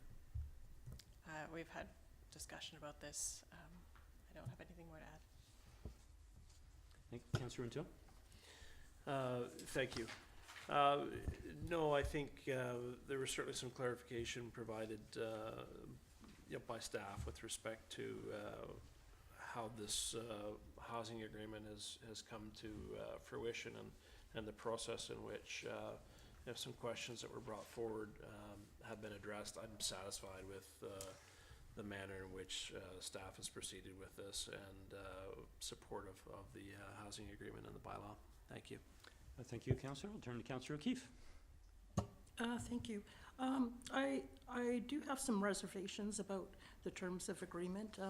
When we discussed this on the 23rd, at the time I was leaning towards, taking a leap of faith, I think was the words I used, and voted to move ahead with the initial readings and put it out to the public. Since then, I've heard from members of the community. I've reflected on the fact that the CRD won't be administering the agreement, and done a bit more research on best practices on this. I'm also mindful that this is a 30-year agreement. It likely won't come into act or into effect for 2 to 3 years. By that time, many of us may not be here. It's going to be over 30 years, so there's going to be several new councils, turnovers of staff, and so for those reasons, I feel some responsibility for those future councils and staff to ensure the agreement is clear, and there's no question on the terms of the agreement. So some of the things that I'm still not comfortable with is there's a clause about the owner can convert the below market units to market units if they're unable to find an eligible tenant. And I realize that the unit would have to be vacant for 90 days, and they could, I presume, would want to be motivated to rent those as soon as possible. But I'm concerned that there's no process for third-party mediation if the town or the monitor isn't in agreement with the best efforts. I also note that, in looking at different best practices, that it is very difficult, and staff have noted this, to enforce these sort of agreements. There's not really a penalty you can assign, and legal action, yes, that option is available, but from what I understand, it would be hard to enforce, and it would be expensive. And so again, the recommendation is that in agreements like this, that there be some sort of mediation process available, so that over the 30 years of the agreement, if there is a misunderstanding or different interpretations in terms of the administration of the agreement, that be available. One of the other things I came across is that how we would deal with individuals who may have qualified on the income threshold to be eligible for a below market suite, but over time their income increases, and so they may exceed that threshold. And so in some of the literature I've read, what's recommended is there be some provision for that in the agreement and in the tenancy agreements for a couple of reasons, so that we need to have a common understanding of what will be the process if somebody does exceed that threshold. So does that mean that they get evicted? Or one option is to have what's called a buffer included in the agreement, so that if an individual does exceed that threshold limit for income, that they might be allowed to stay in the unit if it was, say, within 5% or 10%, so that there's some ability there to have some flexibility rather than turfing somebody out and displacing them. So that's something that I would have liked to see. And another thing that that came up was that I was concerned about is that there's nothing in the agreement that I saw in terms of confirming that the rental units will continue to be rental units. So I'm talking about the market rental units. So we provided, there's a lot of terminology in the agreement in terms of how the non-market units will be monitored in terms of statutory declarations, but it wasn't clear to me that there was something, there is wording that says the units shall be rental units for 30 years and that they can't be short-term rentals, but it wasn't clear to me how those, how that aspect of the tenancy of the market units would be met. So for me, I think those are a few things that I would have liked to see addressed. I'm not going to propose any amendments at this point, but those are my concerns, and I'll see if what my colleagues might have to say. Thank you. Thank you, Councillor. Councillor Duck? Yeah, equally, I share some of my colleagues' concern over this housing agreement. It is one of the first we'll be bringing forward as a municipality, and some of the structure around it, around measuring affordability or specific rents, concerns me. And part of that is that because of the financing arrangements the developer has, he's not restricted or under any other of the other measures that other nonprofits use for measuring affordability and setting market rents. So I have a concern that those market rents may be set artificially high and the affordability then gets reduced. And I didn't see anything within the measure, within the document that kind of moderated that. And yes, there's the potential for a monitor being appointed. And yes, this agreement doesn't take place for 2 to 3 years from now, so there may be some information we learn over the next couple of years that we can better manage this agreement. I would also like to see more of the information available to the public so they understand what the agreement looks like and what the expectations we are providing.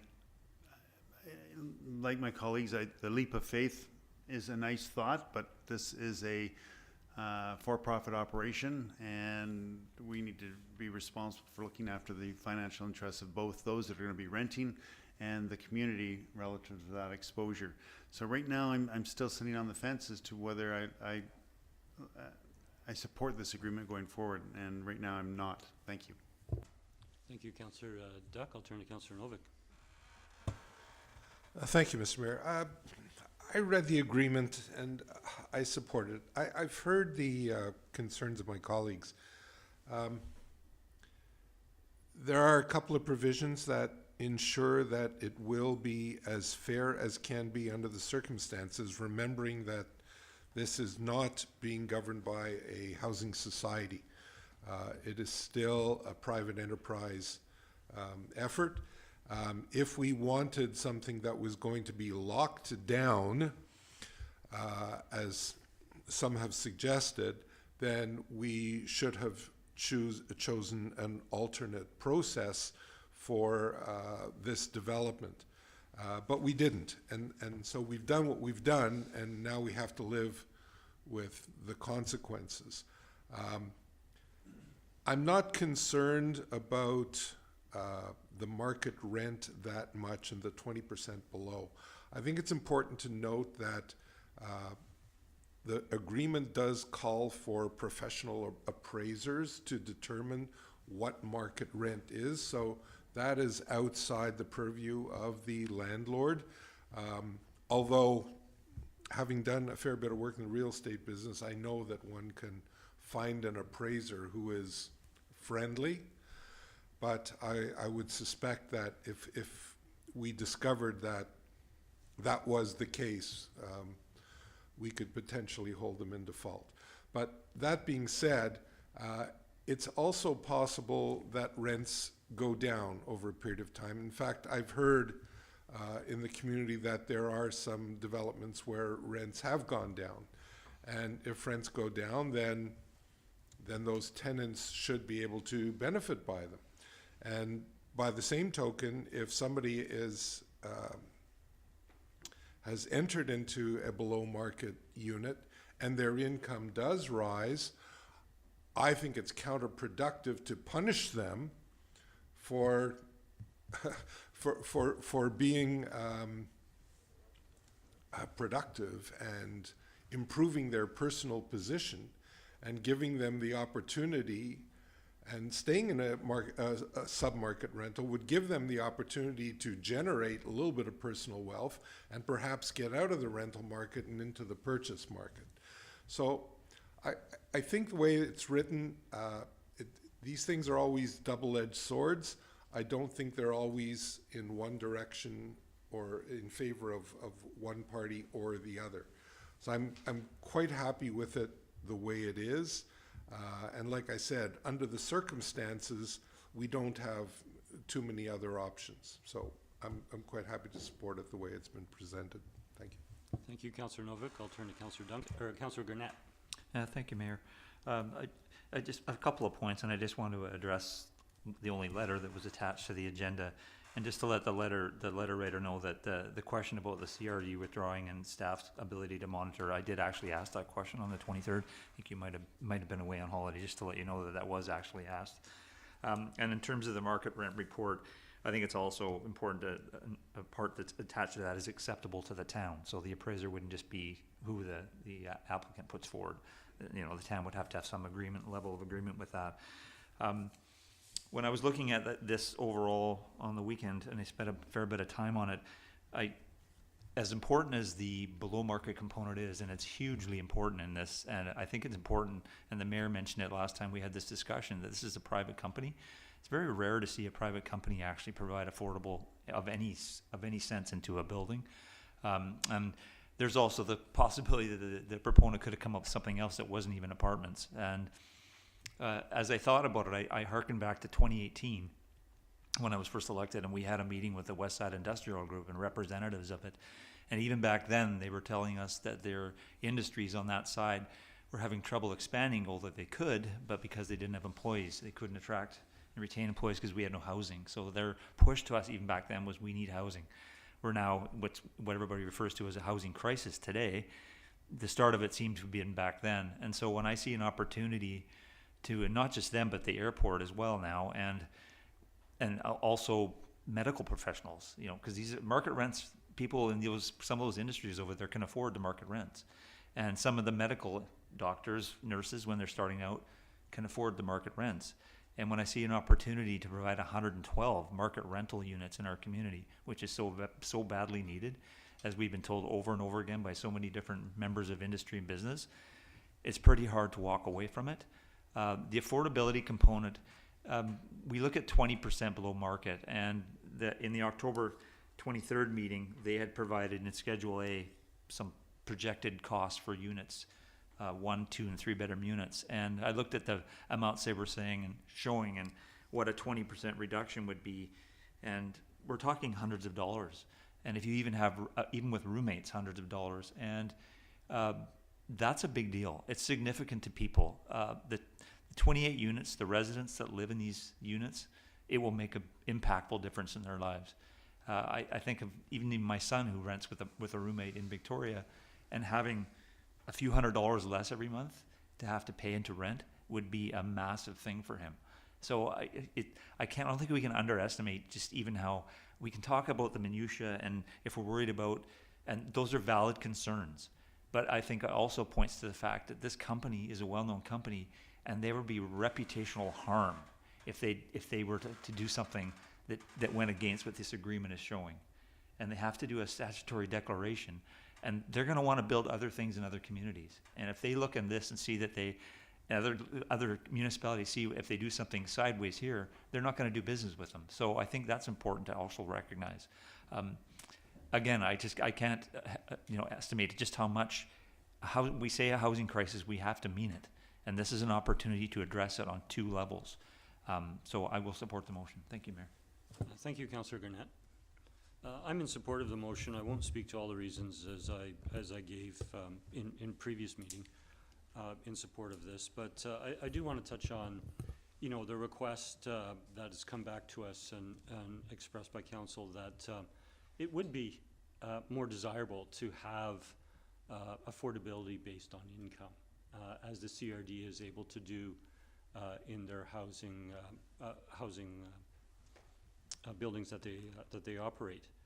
However, all of those projects that the CRD is involved in, and along with many the projects that other nonprofits are involved with that have it based on a percentage of income, is there is senior level government support. In fact, there is CRD support through the $120 million Housing First program that started in 2018. I'll remind council or members of the public that when this project first came to council, we requested that the proponent actually seek out other sources of funding from senior levels of government or the CRD, other nonprofit societies to partner with in terms of operating affordable housing, and that wasn't able to be put in place. Those funds weren't available to come into this project. And so I think this is very reasonable. I think we're very fortunate, as Councillor Garnett indicated, to have a privately owned development, have a 30-year agreement for rental units, and to have 20% of them at 20% below or 80% of market value. And I appreciate the diligence that staff have done, our solicitors have done, in working with the solicitors for the proponent in this agreement. And we do have time given that the development will take 2 to 3 years to complete, to consider further steps in terms of the implementation. I'll leave my comments there and turn to any second-time speakers. Councillor O'Keefe. Thank you. So I just want to confirm that I don't have any issue with the fact that these are below market rent. So I agree with everything my colleagues have said about the importance of this, and that there were some questions that I had from the public about how come you're not doing affordable units. But I totally understand the issue with construction costs. This is a private developer, so I'm totally fine with that. My issues had to do with the administration of the agreement. And you know, I've heard one of my colleagues say that they have no issue with if an individual moves into a tenant or into a below market unit, and then they improve their lot in life, and they're now living above that. I don't know that it doesn't say in the current agreement whether they're allowed to stay or whether they're required to leave. And so hence was my recommendation that there be some clarity on that. That's what that was about. Also, the reporting on the market units. Currently, as it's written, as I understand it, they can't rent them out for more than 30 days, but they could rent them out for 60 days or 90 days, which is becoming a common sort of thing with Airbnbs. People come to visit their family for a couple of months or 3 months and need a place to stay. And so under this current agreement, they could rent one of those units, could be rented out. And my understanding was that these units were meant to be for people who needed long-term rental housing here, people who were working here, families, that sort of thing. So I'm disappointed that I think that is something that we could have had more clarity. So just want to clarify that that's kind of where I was going with things. Thank you. Thank you. Councillor Dutt? Yes, thank you, Mayor. You've brought a question to mind about just what we learn over the next couple of years before this actually gets implemented. Do we have any recourse to revisit this agreement prior to its actual implementation? Maybe that's a question through to staff. I would direct that question through to Mr. Hizzard or other staff. It being an agreement, once it's signed, it would require both parties to revisit. Okay, thank you. Thank you. I think one of the things, just to touch on in terms of conditions of tenants, remaining tenants or not, in getting, there is the Provincial Tenancy Act. And so there are limitations in terms of what we can incorporate into this agreement. And as I think through one of the questions from colleagues through to staff, is we know that the Tenancy Act has changes over time. So I just want to touch on that. I'll first turn to Councillor Novick as a first-time second speaker.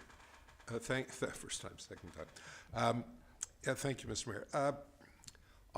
On that topic, it's important to note that I agree.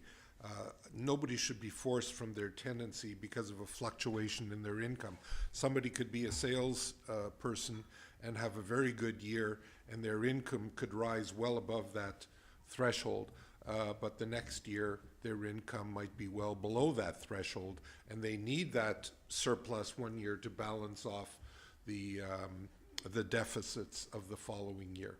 So I think it would be short-sighted to look so minutely at such an agreement and say that the minute somebody's income passes a certain threshold, they would have to leave.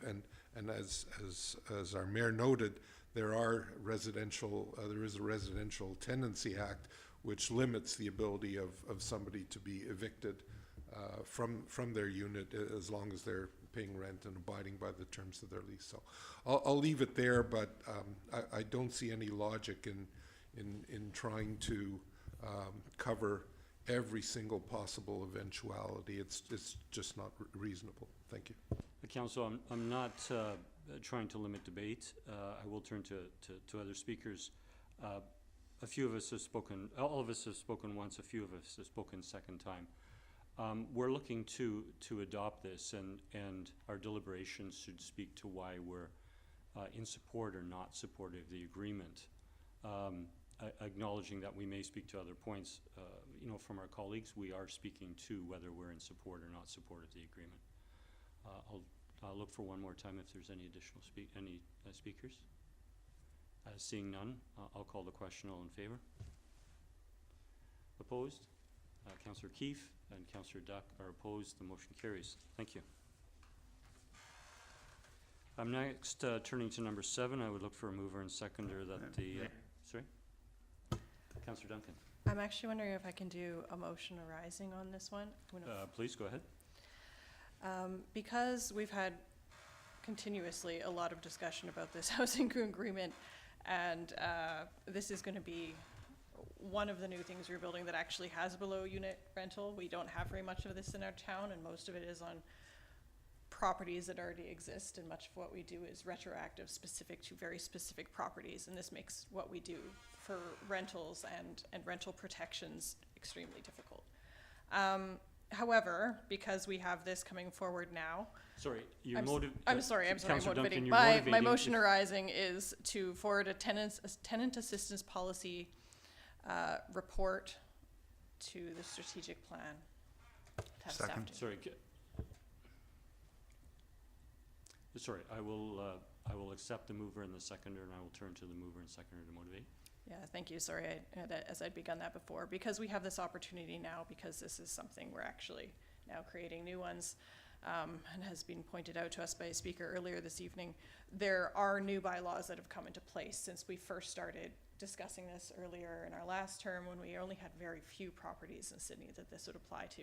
Now this is probably going to be one development that has more below market housing than we have probably in the entirety of this town, and with all the new legislation that we've had from the province, this might be the time for staff to have an attempt to revisit that, and again look at all of the information that's come forward and see what can actually be done and put in place, or be prepared to be put in place before this unit goes in, so that we are not once again trying to apply things retroactively to existing housing developments only as they come up for redevelopment. And so that's why I brought this as a motion arising for this development. Thank you, Councillor Duncan. Councillor Duck, and then I'll speak next. Yes, I support this because equally I've had many questions from residents regarding this housing agreement and its structure. And I think it's valuable that we're moving into this realm to inform the public what that means and what that means for tenants, and certainly as one of the speakers tonight in public presentation, and that person spoke at length over tenancy protection and structures to that we provide information about what this looks like to the residents and prospective residents coming here, and what the avenues are, and the information about the agreement, so that they're totally informed. Thank you. Thank you, Councillor. I won't support the motion because the council is aware, as we've made the public aware, that staff will be bringing forward this fall an approach report on the different housing legislation requirements that we need to meet and initiatives that we wish to move forward, including tenant rental protection policy and so forth. So we're going to be receiving a report from staff on an approach, and council will need at some level, apart from the provincial requirements for consideration of the zoning bylaw no CP, to set priorities with regards to particular policies. So this is going to come forward, I anticipate, in any event. And so I would consider it to be somewhat redundant, but I appreciate it coming forward, and would now like to listen to my other colleagues. I'll turn to Councillor Gurnett first, and then to Councillor O'Keefe. Thank you, Mayor. And I think you pretty much spoken to my point, but if I may, through you to staff, and I see that Mr. Newcomb is no longer with us Zooming, so I'm wondering, you said this fall, I'm wondering, is there any kind of a time frame when we might see, because that was the question I was going to ask about, or sort of around Bill 16 and all of their policies that way. I'll turn to Ms. Verhagen. I'll turn to staff.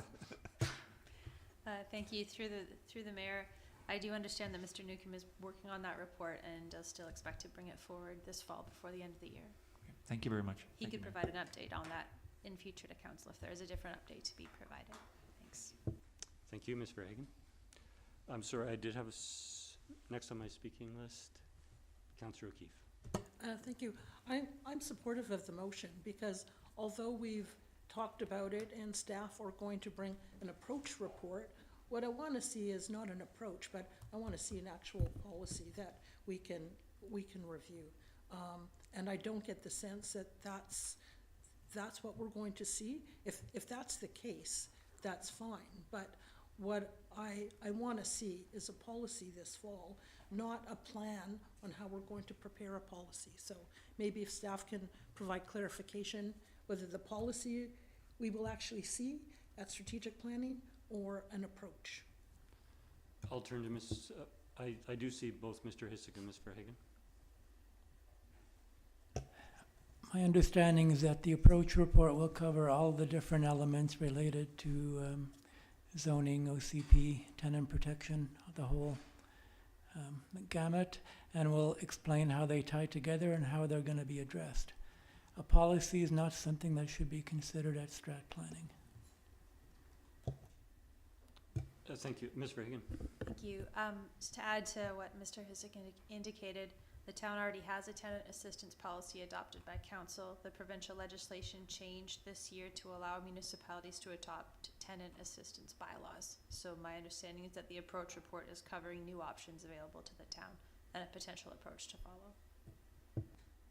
Thank you, Ms. Verhagen. I'll turn to Councillor O'Keefe, who had the floor.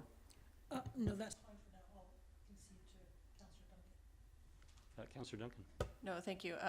Hearing that the tenant assistance policy, that update of that is going to be part of the package we're hearing, I'll just withdraw the motion. I want to make clear I did not expect them to bring forward a policy to strategic planning, but rather that we would be having that update report triggered by that. But if that was already in there, then this is redundant. And if there is something that comes from that as a motion arising, that out of that approach report, once we see that, and then there are things that we actually want to direct staff to do, we can go from there. So no, thank you. I think that closes the loop and just makes sure that that follows it. So thank you.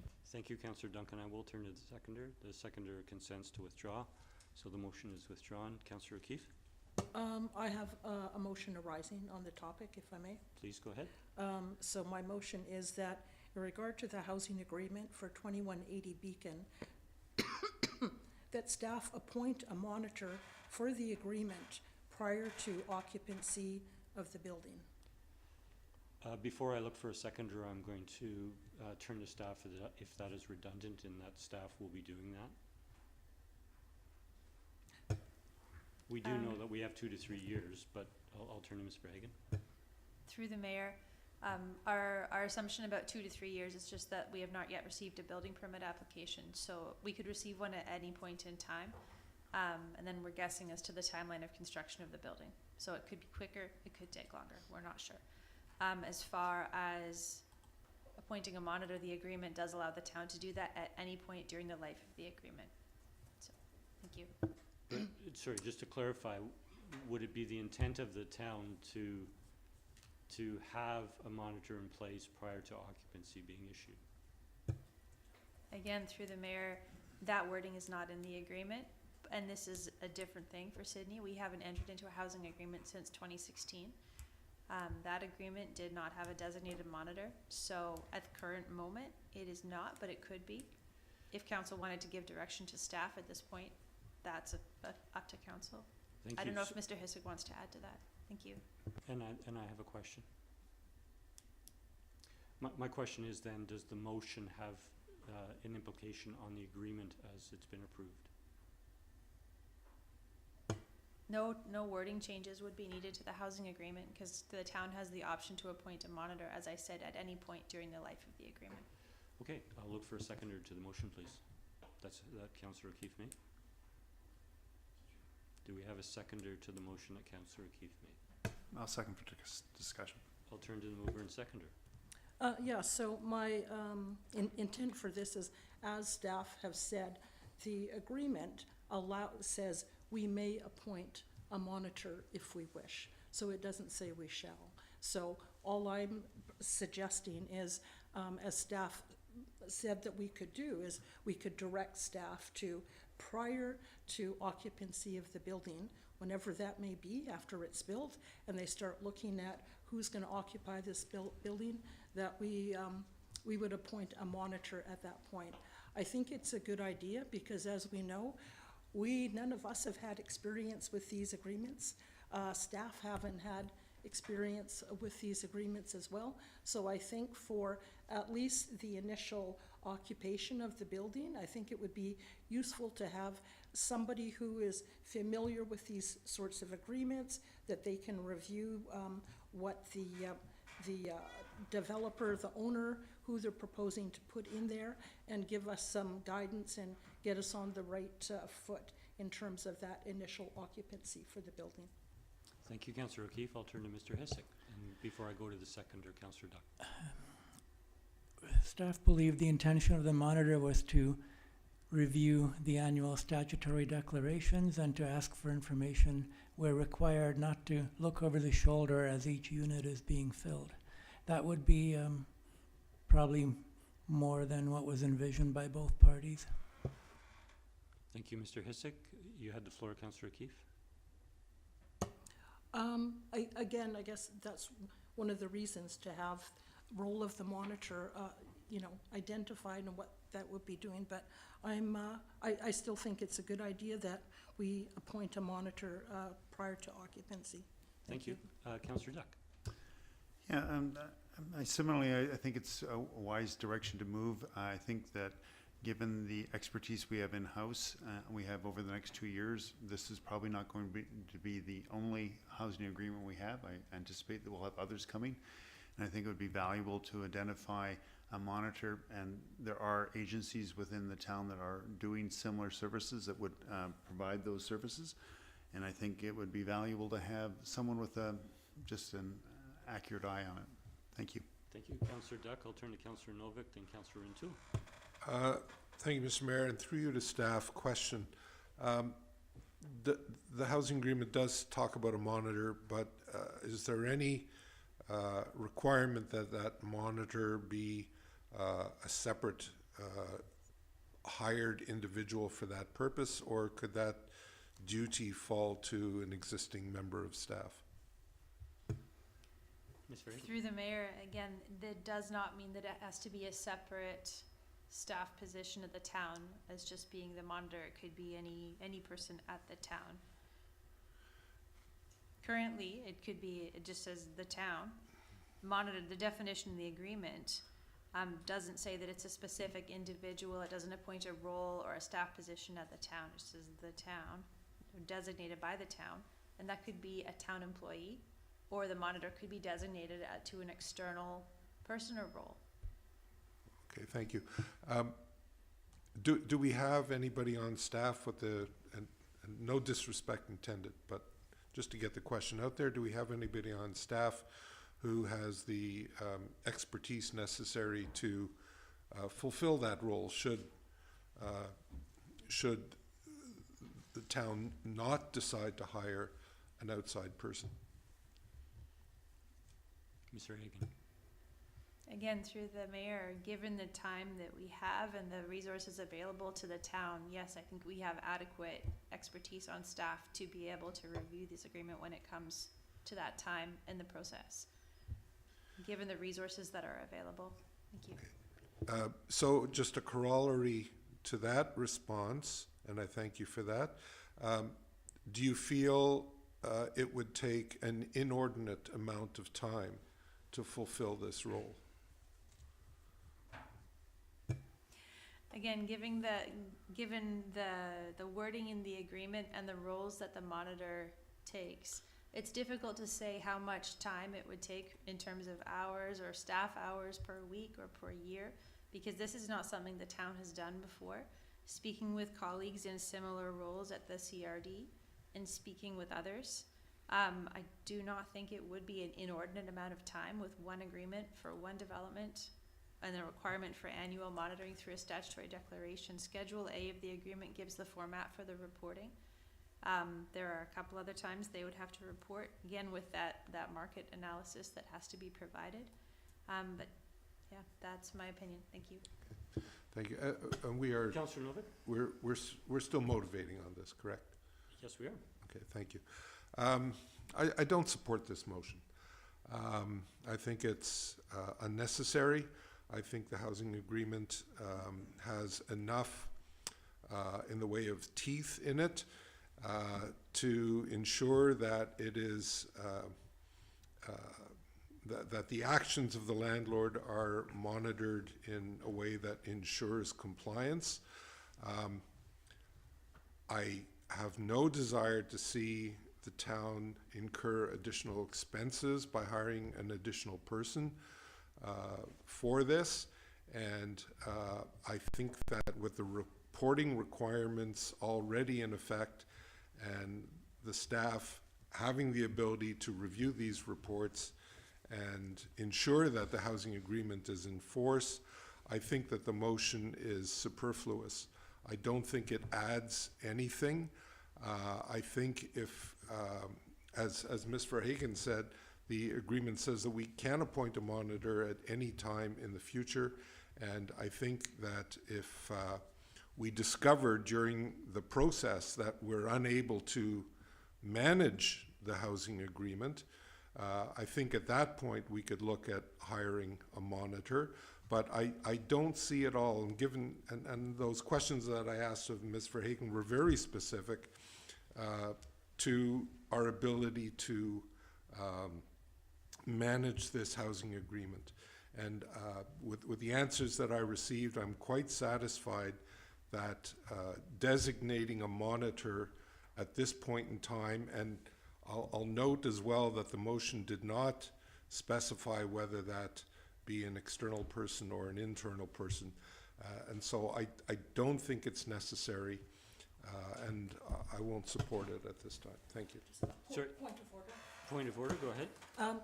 My apologies, but what I should have read in was, it was meant to be external monitor, was to be the motion. Thank you for the clarity on the, Yeah. on the motion. I am going to turn to Ms. Nelson to read out the motion, please. Yes, please, yeah. Regarding the housing agreement for 2180. Thank you. That regarding the housing agreement for 2180 Beacon Avenue, staff appoint an external monitor prior to occupancy of the building. Thanks, Ms. Nelson. Thank you, Councillor O'Keefe. I'll turn to Councillor O'Toole. Thank you, Chair. I won't support the motion. To me, this is an operational matter. Look, council has approved the bylaw. Staff have the latitude to move forward in a direction that they see fit to ensure monitoring is in place, because the bylaw stipulates monitoring will occur. We're a governance body. At risk of prolonging this discussion, I would suggest that this belongs in the hands of staff and not council at this point. Thank you. Thank you, Councillor. Are there any further speakers? Seeing none, I'll call the question. All in favor? Opposed? Councillor Duck, Councillor Duncan, Councillor Gurnett, myself, Councillor Until, Councillor Novak. The motion is defeated. Are there any other motions arising from the previous housing agreement approval? Seeing none, we'll now move to item 7. And Point of order, Mr. Mayor. Can we consider recess? let us recess for 5 minutes, please. Thank you. Thank you. Reconvene at 8:10.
Okay, Council, we'll reconvene now at 8:10, And I will turn to item 7 and look for a mover and seconder that the minutes of our September 23rd meeting be adopted.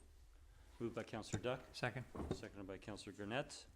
Any corrections? Seeing none, all in favor? None opposed, the motion carries. Thank you. And we're now next turning to Mayor's report. Council, it was a late item, but earlier this afternoon, I wrote a letter of thanks to the Mayor and Council of the District of North Sandwich regarding the new pedestrian bridge we have bridging our communities, and I'd just like to read that this evening. It's brief. On behalf of Town of Sydney Council and the town, I want to extend a sincere thank you to North Sandwich Mayor and Council and North Sandwich staff for the significant work undertaken to complete the new pedestrian bridge that connects our two communities across Ray Creek. The Town of Sydney was pleased to contribute financially to the project, and we appreciate North Sandwich's commitment to the project by funding the majority of the project costs, conducting community engagement in our respective neighborhoods, and undertaking design and construction. This bridge will enhance connectivity between our communities and play a role in our collective active transportation goals, making it more convenient for North Sandwich residents in the Ray Creek area to walk into Sydney. The bridge also makes it more inviting for residents in both communities to enjoy nature in Ray Creek Park and Peter Grant Park. Thank you. We did see that that it opened earlier last week, and that we did see a positive media story as well. I'll next turn to council reports, and we'll begin under 11A with Councillor Duncan. Thank you. No, there's 2 on here. I actually have 2 more now as well. So I'm... Tell us the first you're giving. Yes, so the first is from the Airport Noise Committee, and that is from last week's meeting. It's very short, which is just to say that the construction that they were doing over the summer was completed, went off without a hitch, and no noise complaints came through. There was no... we didn't have any other problems that we'd had with earlier construction, because the mitigation that they put in place after learning from that apparently was successful. So that was really nice to hear. If anyone has questions about that one, that's my short one. Okay, I don't see any questions. Please proceed. All right, I'll Or go continue. in chronological order then. For the Regional Water Supply Committee for the September 25th meeting, we heard a presentation back on the strategic plan, which has gone out to phase 1 public engagement. 3 commitments of the plan are highly supported, and that will be continuing. So there's DCC engagement is the big one. Staff are proposing to publish the draft DCC background report prior to recommending the bylaw adoption with an additional 30-day comment period. The comments they're receiving were still divided from the community on how people felt about it. A lot of people find that the cost is going to be high with the housing crisis. And there is quite some back and forth in the comments about that whether all growth costs should be diverted to the future, given it was not imposed on the past. And the size of the opposition was somewhat of a surprise, I guess, to some of the staff and others involved in it. But there's some people suspect that it's due to the development community being allowed to comment at the same time. Comments are anonymous, and so we don't know necessarily who they're from, and they're from when they're online. Some of the engagement was done in person, or in Zoom calls, but feedback from the public is still that not knowing who is giving the feedback makes that suspect. However, people did identify whether they were developers or the public, and 39 out of the 248 were the developers. So I suspect, my suspicion is that the public is divided as well in what the fair balance between internalizing costs in the future really is, but we'll be hearing back more about that in December. There was a report out on the wildfire season, which was lower than in previous years.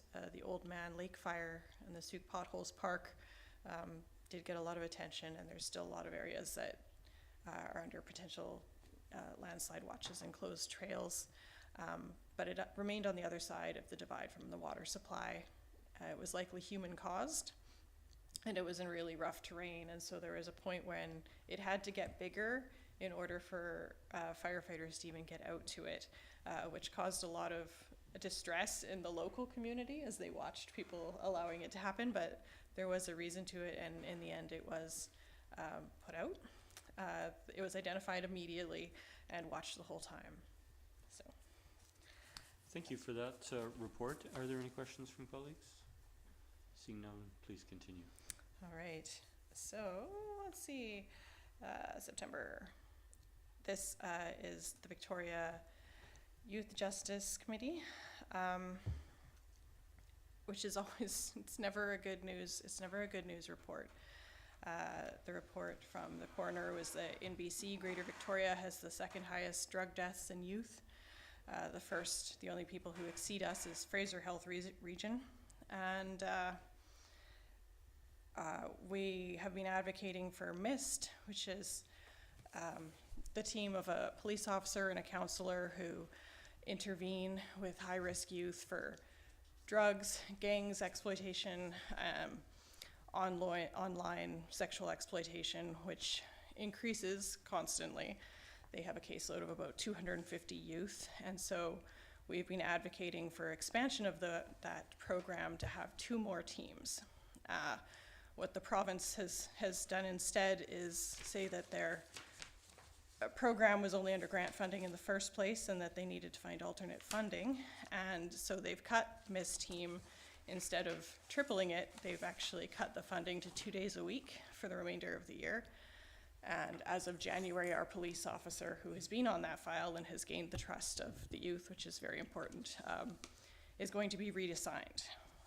Les Lane wrote about MIST in the Times Colonist on September 26th for members of the public who might want to read about it. And the Victoria Youth Committee has written, the communications subcommittee has written a letter as well to give more of the background. I know our municipality, as well as many of the others, had signed letters and forwarded on letters to the province as well, because at this point it's a policing and it's a mental health issue. It's well within the jurisdiction of the province to deal with this, and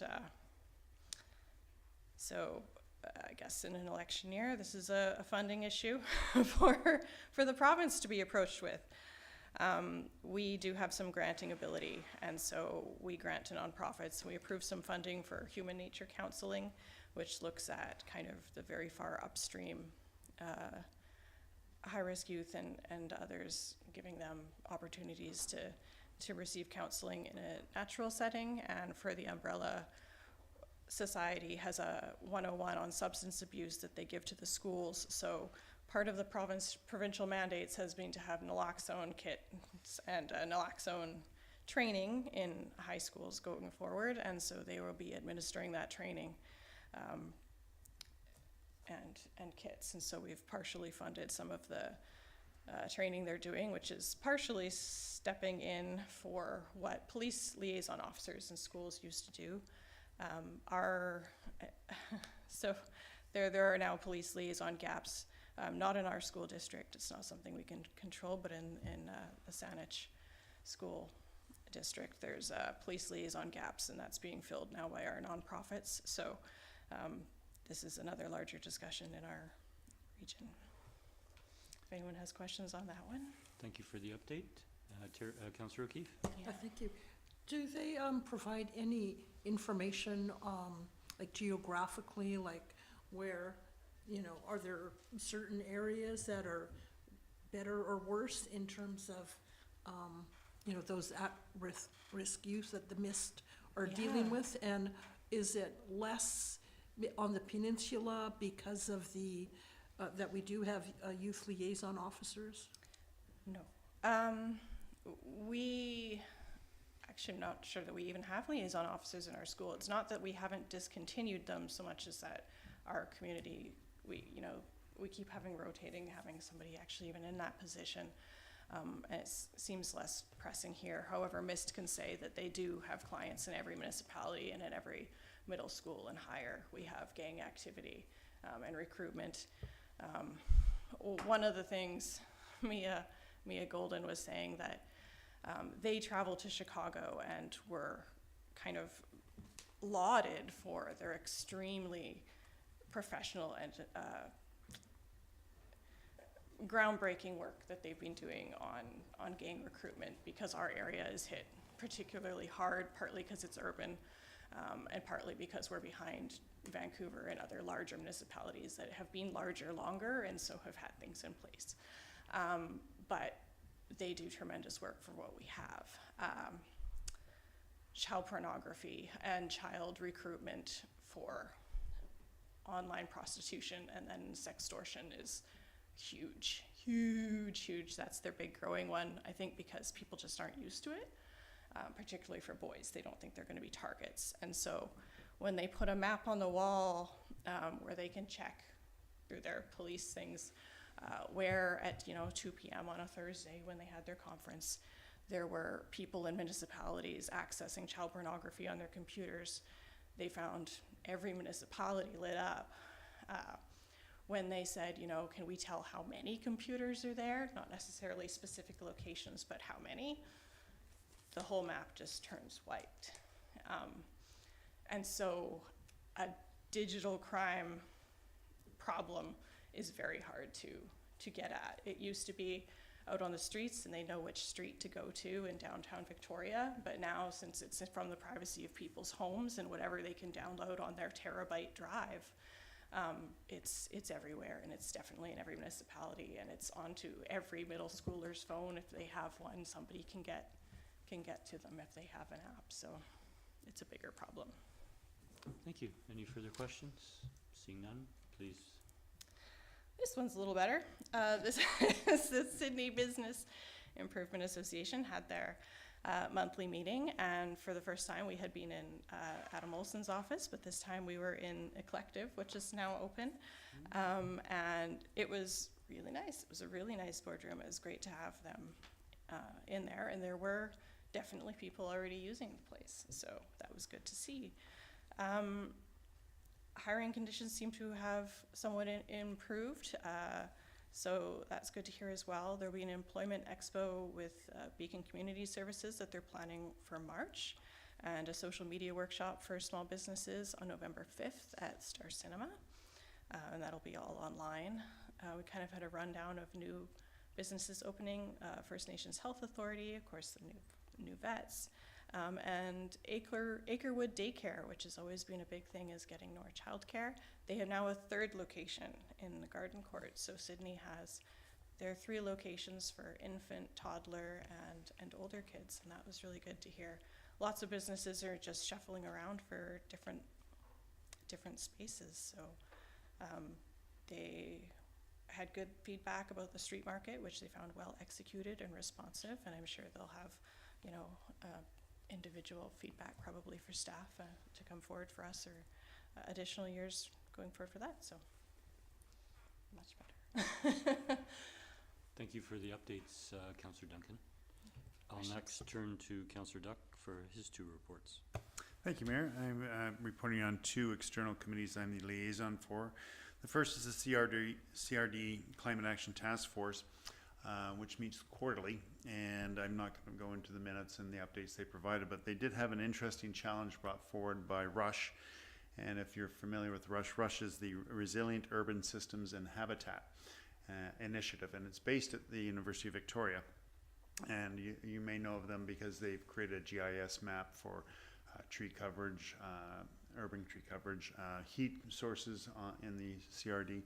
But they've just issued a challenge to all the schools and the representative school districts to encourage the children in the schools to establish or build 1,000 rain gardens and plus 1,000 marked storm sewer or storm drains, so that people know where the water's going.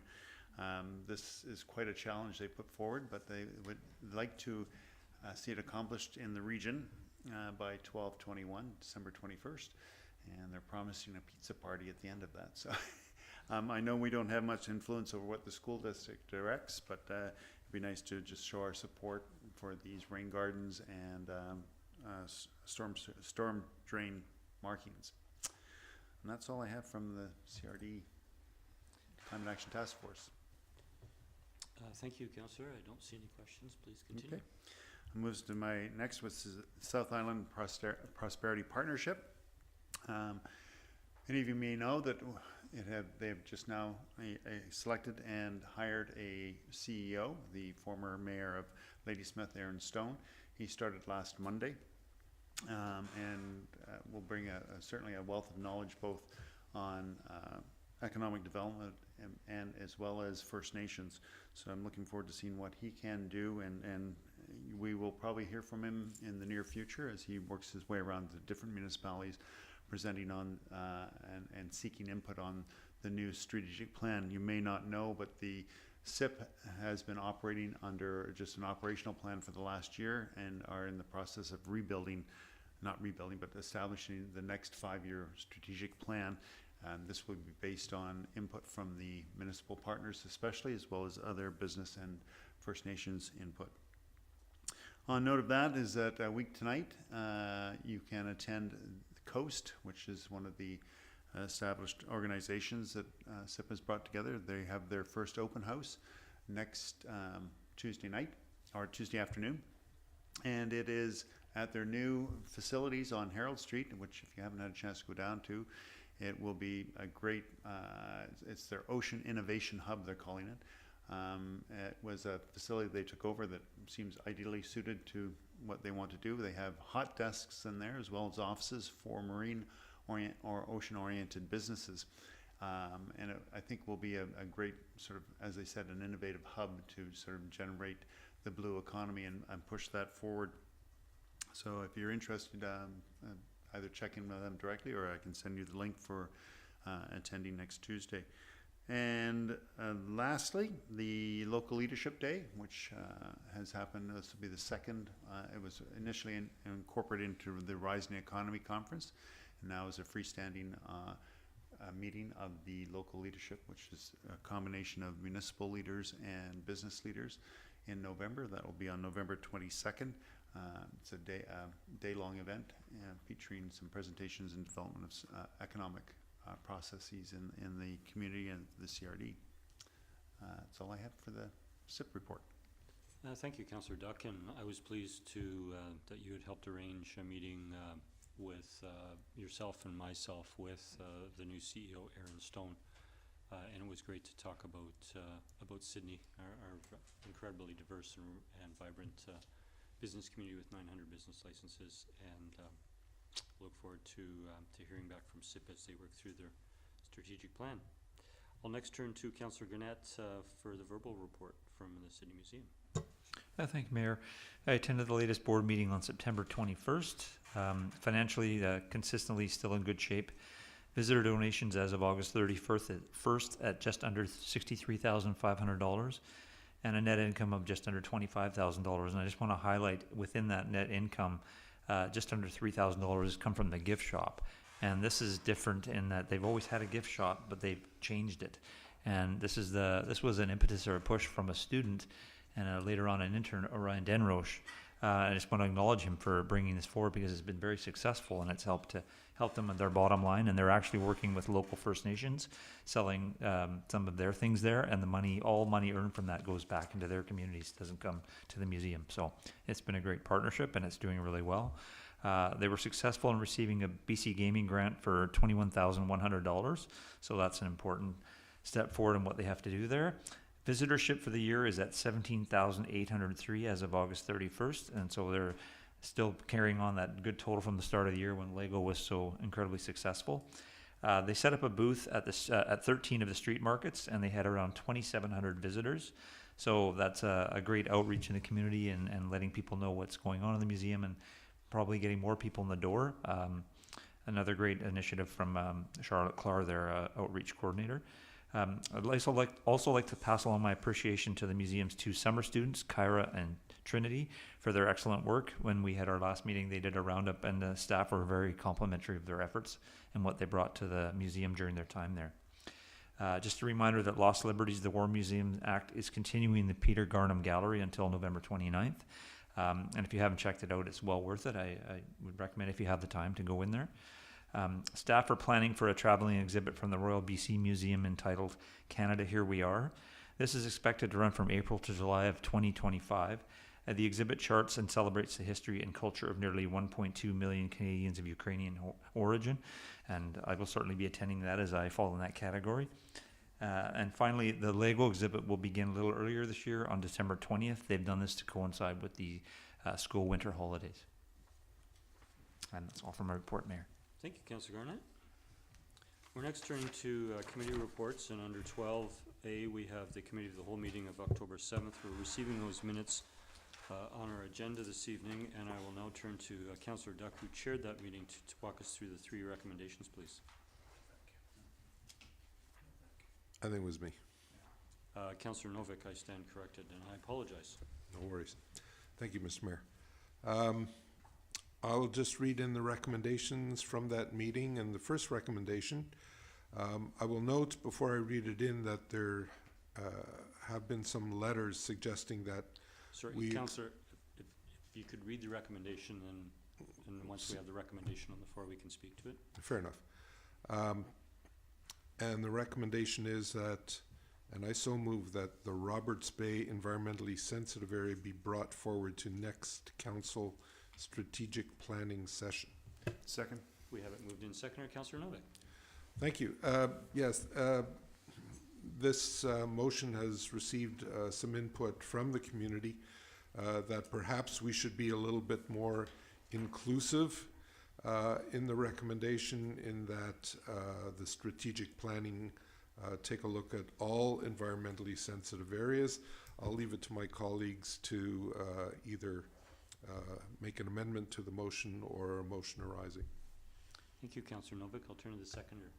Yeah, I would support this and would suggest a motion arising to address the letters we've had. Okay, there's an option of an amendment or motion arising. I will leave it to your judgment. Are there other speakers? I'm sorry. Go ahead. I'll speak last. Councillor Keith. Yeah. So my understanding always was that we were, as part of our strategic planning, as part of our plan that we're working on for sea level rise, that we would be looking at all these areas. Anyways, if the intention is to have a motion arising to clarify that, I'm fine to go with the current motion. Thank you. Thank you. Okay, seeing no further discussion, I'll call the question. All in favor? The motion carries unanimous. Turn to Councillor Duck regarding a motion arising. Yes, as was discussed and pointed out, I think it's important. I think that one is motion. Let's not Yes, motivate. Let's put yes. motion. Thank you, thank you. I stand corrected. Yes, I would like to see that the recommendation for all environmentally sensitive area be brought to the next council strategic planning session. Okay, do we have a seconder? Councillor O'Keefe. I'll turn to the mover and seconder. Yeah, I think it's important we do, as Councillor O'Keefe pointed out just briefly. I think it's particular we keep these two separate because there is some uniqueness to Roberts Bay that we need to address and has been addressed in presentations. But at the same point, we're looking at all environmentally sensitive areas throughout our community. And I think it's important that we do include them both, but specifically Roberts Bay has a little more current need. Thank you. Thank you. Councillor O'Keefe. Not really too much to add. I mean, a lot of our environmentally sensitive areas are on the waterfront, so it makes sense to me. Thank you. Thank you, Councillor. I'll turn to Councillor O'Toole. Yeah, thank you, Chair. I'll listen to my colleagues if there's further discussion on this. I'm just, I guess I'm a little unclear in terms of what this means. I understand the original motion coming from Committee of the Whole. There was a presentation specifically with Roberts Bay and Mermaid's Creek, and Mermaid Creek had certainly been on our strategic plan previously. So I understand the focus, and that was the intent of previous strategic plan initiatives. And so this broader initiative, it seems like a blanket sort of a motherhood suggestion that in strategic planning we look to address all of our ESAs, but I don't know in what manner, and I think it's a lack of direction for staff as this motion has been put forward. At this time, I'm not supportive of it. I feel like certainly the intent of the meeting was the focus on Roberts Bay and Mermaid Creek. Thank you, Chair. Thank you, Councillor O'Toole. Councillor Novak.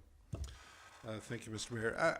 I don't really support this because, as my colleague has stated, it's a rather, it's sort of a shotgun approach. It's a very wide statement. It doesn't really describe what it is we want to achieve by looking at environmentally sensitive areas. I think our official community plan speaks to environmentally sensitive areas where necessary, and so those environmentally sensitive areas are addressed in our zoning bylaws.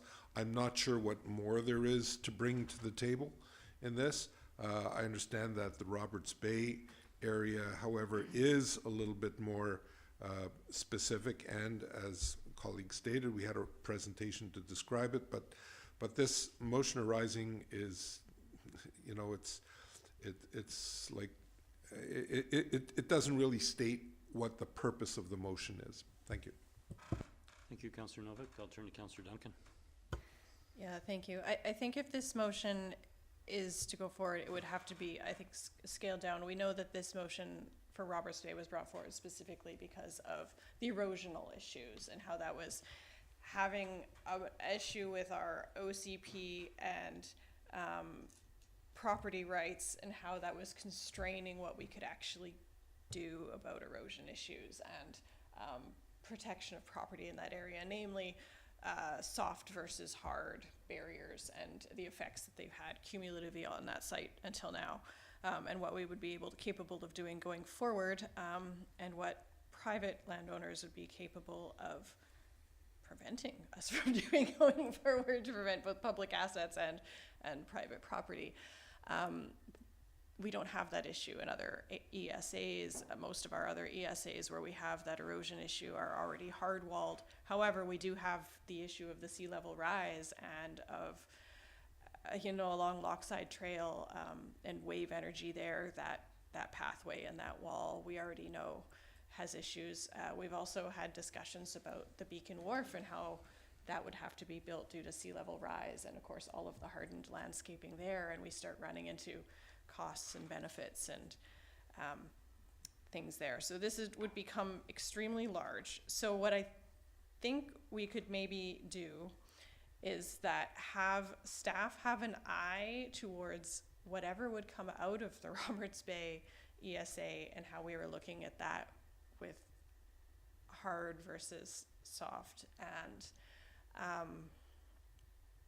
our options there, and how that would inform the other sites. But I don't know if we actually need a motion for that, so much as to know that that's something that staff might be needing to look at while they do that review, and how it might impact those other areas, because there will be properties up splash zone, I guess, into Lista Park that we'll be looking at. So. Thank you, Councillor Duncan. I'll turn to Mr. Hissick and then speak next. Well, the intent might be good. I think there's a misconception of what ESAs are, and when we undertake sea level rise planning, it'll be for any impacted areas within Sydney, and limiting it to ESAs only just doesn't make sense. It would defeat the purpose of what the intention is. Some ESAs are ESAs not for anything to do with their low-lying nature. Thank you, Mr. Hissick. I'll speak briefly in that I'm not supporting the motion. The motion came forward at the committee of the whole meeting in response to the presentation. Council is aware that prior to the Peninsula Streams project in Roberts Bay, Council had approved in a budget $35,000 of funding to a specific stormwater consultant report with regards to Mermaid Creek, because of the local residents associations and Peninsula Streams bringing forward the concern over that estuary.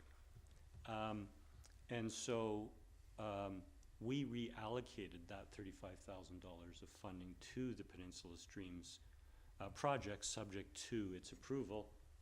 That project was canceled, and so that money isn't allocated. So I think it's reasonable for us, given the interest the community has had in the Roberts Bay Mermaid Creek estuary area that we give consideration to what has taken place in terms of our own initiatives, switched gears, if you will, and then the situation with the cancellation of the project and recommendations from Peter Wainwright that council might consider.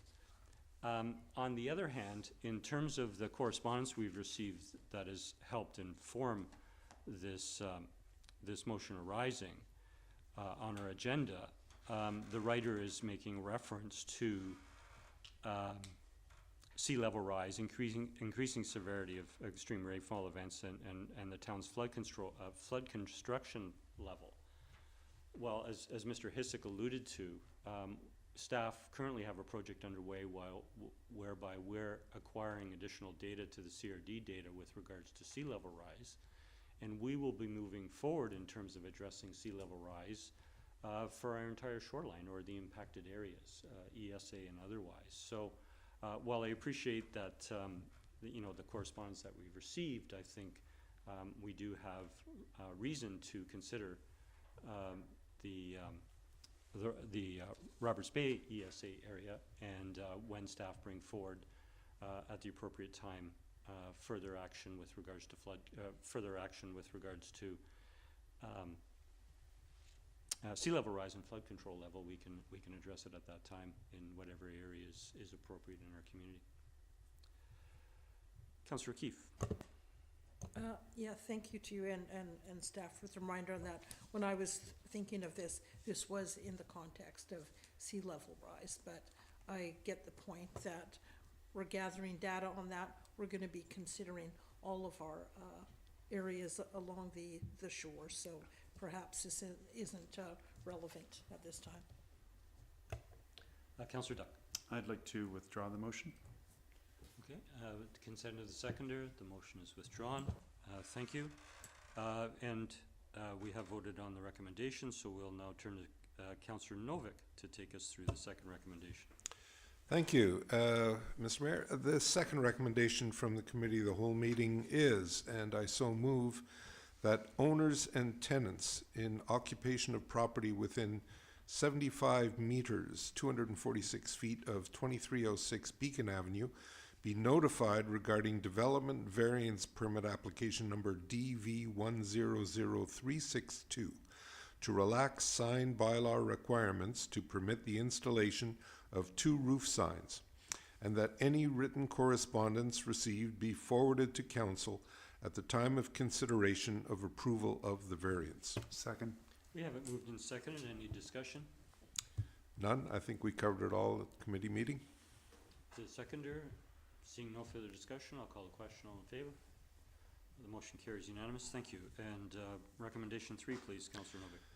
Thank you, Mr. Mayor. And the third recommendation coming from Committee of the Whole is, and I so move, that the development permit application number DP100827 to permit the form and character of 2 small lot single-family dwellings and development variance permit application number DV100312 to relax the requirements for the size of an accessory building for the property at 9633 3rd Street be forwarded to the Advisory Planning Commission for review and comment. We have it moved. Second. And seconded.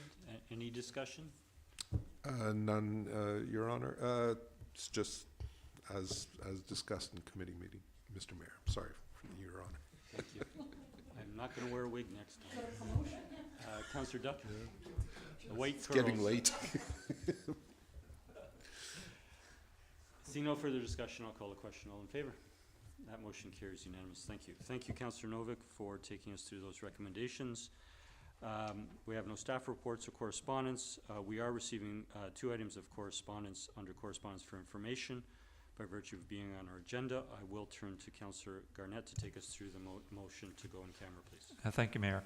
I'll move that it is in the opinion of council that the public interest requires that persons other than members of the council and officers be excluded from the meeting to consider confidential matters regarding information of an identifiable individual who holds or is being considered for an appointment by the municipality, pursuant to section 90.1A of the community charter, and that council continue the meeting in closed session. Second. Moved and seconded. All in favor? We are adjourned. adjourned. Thank you. We will reconvene in 5 minutes.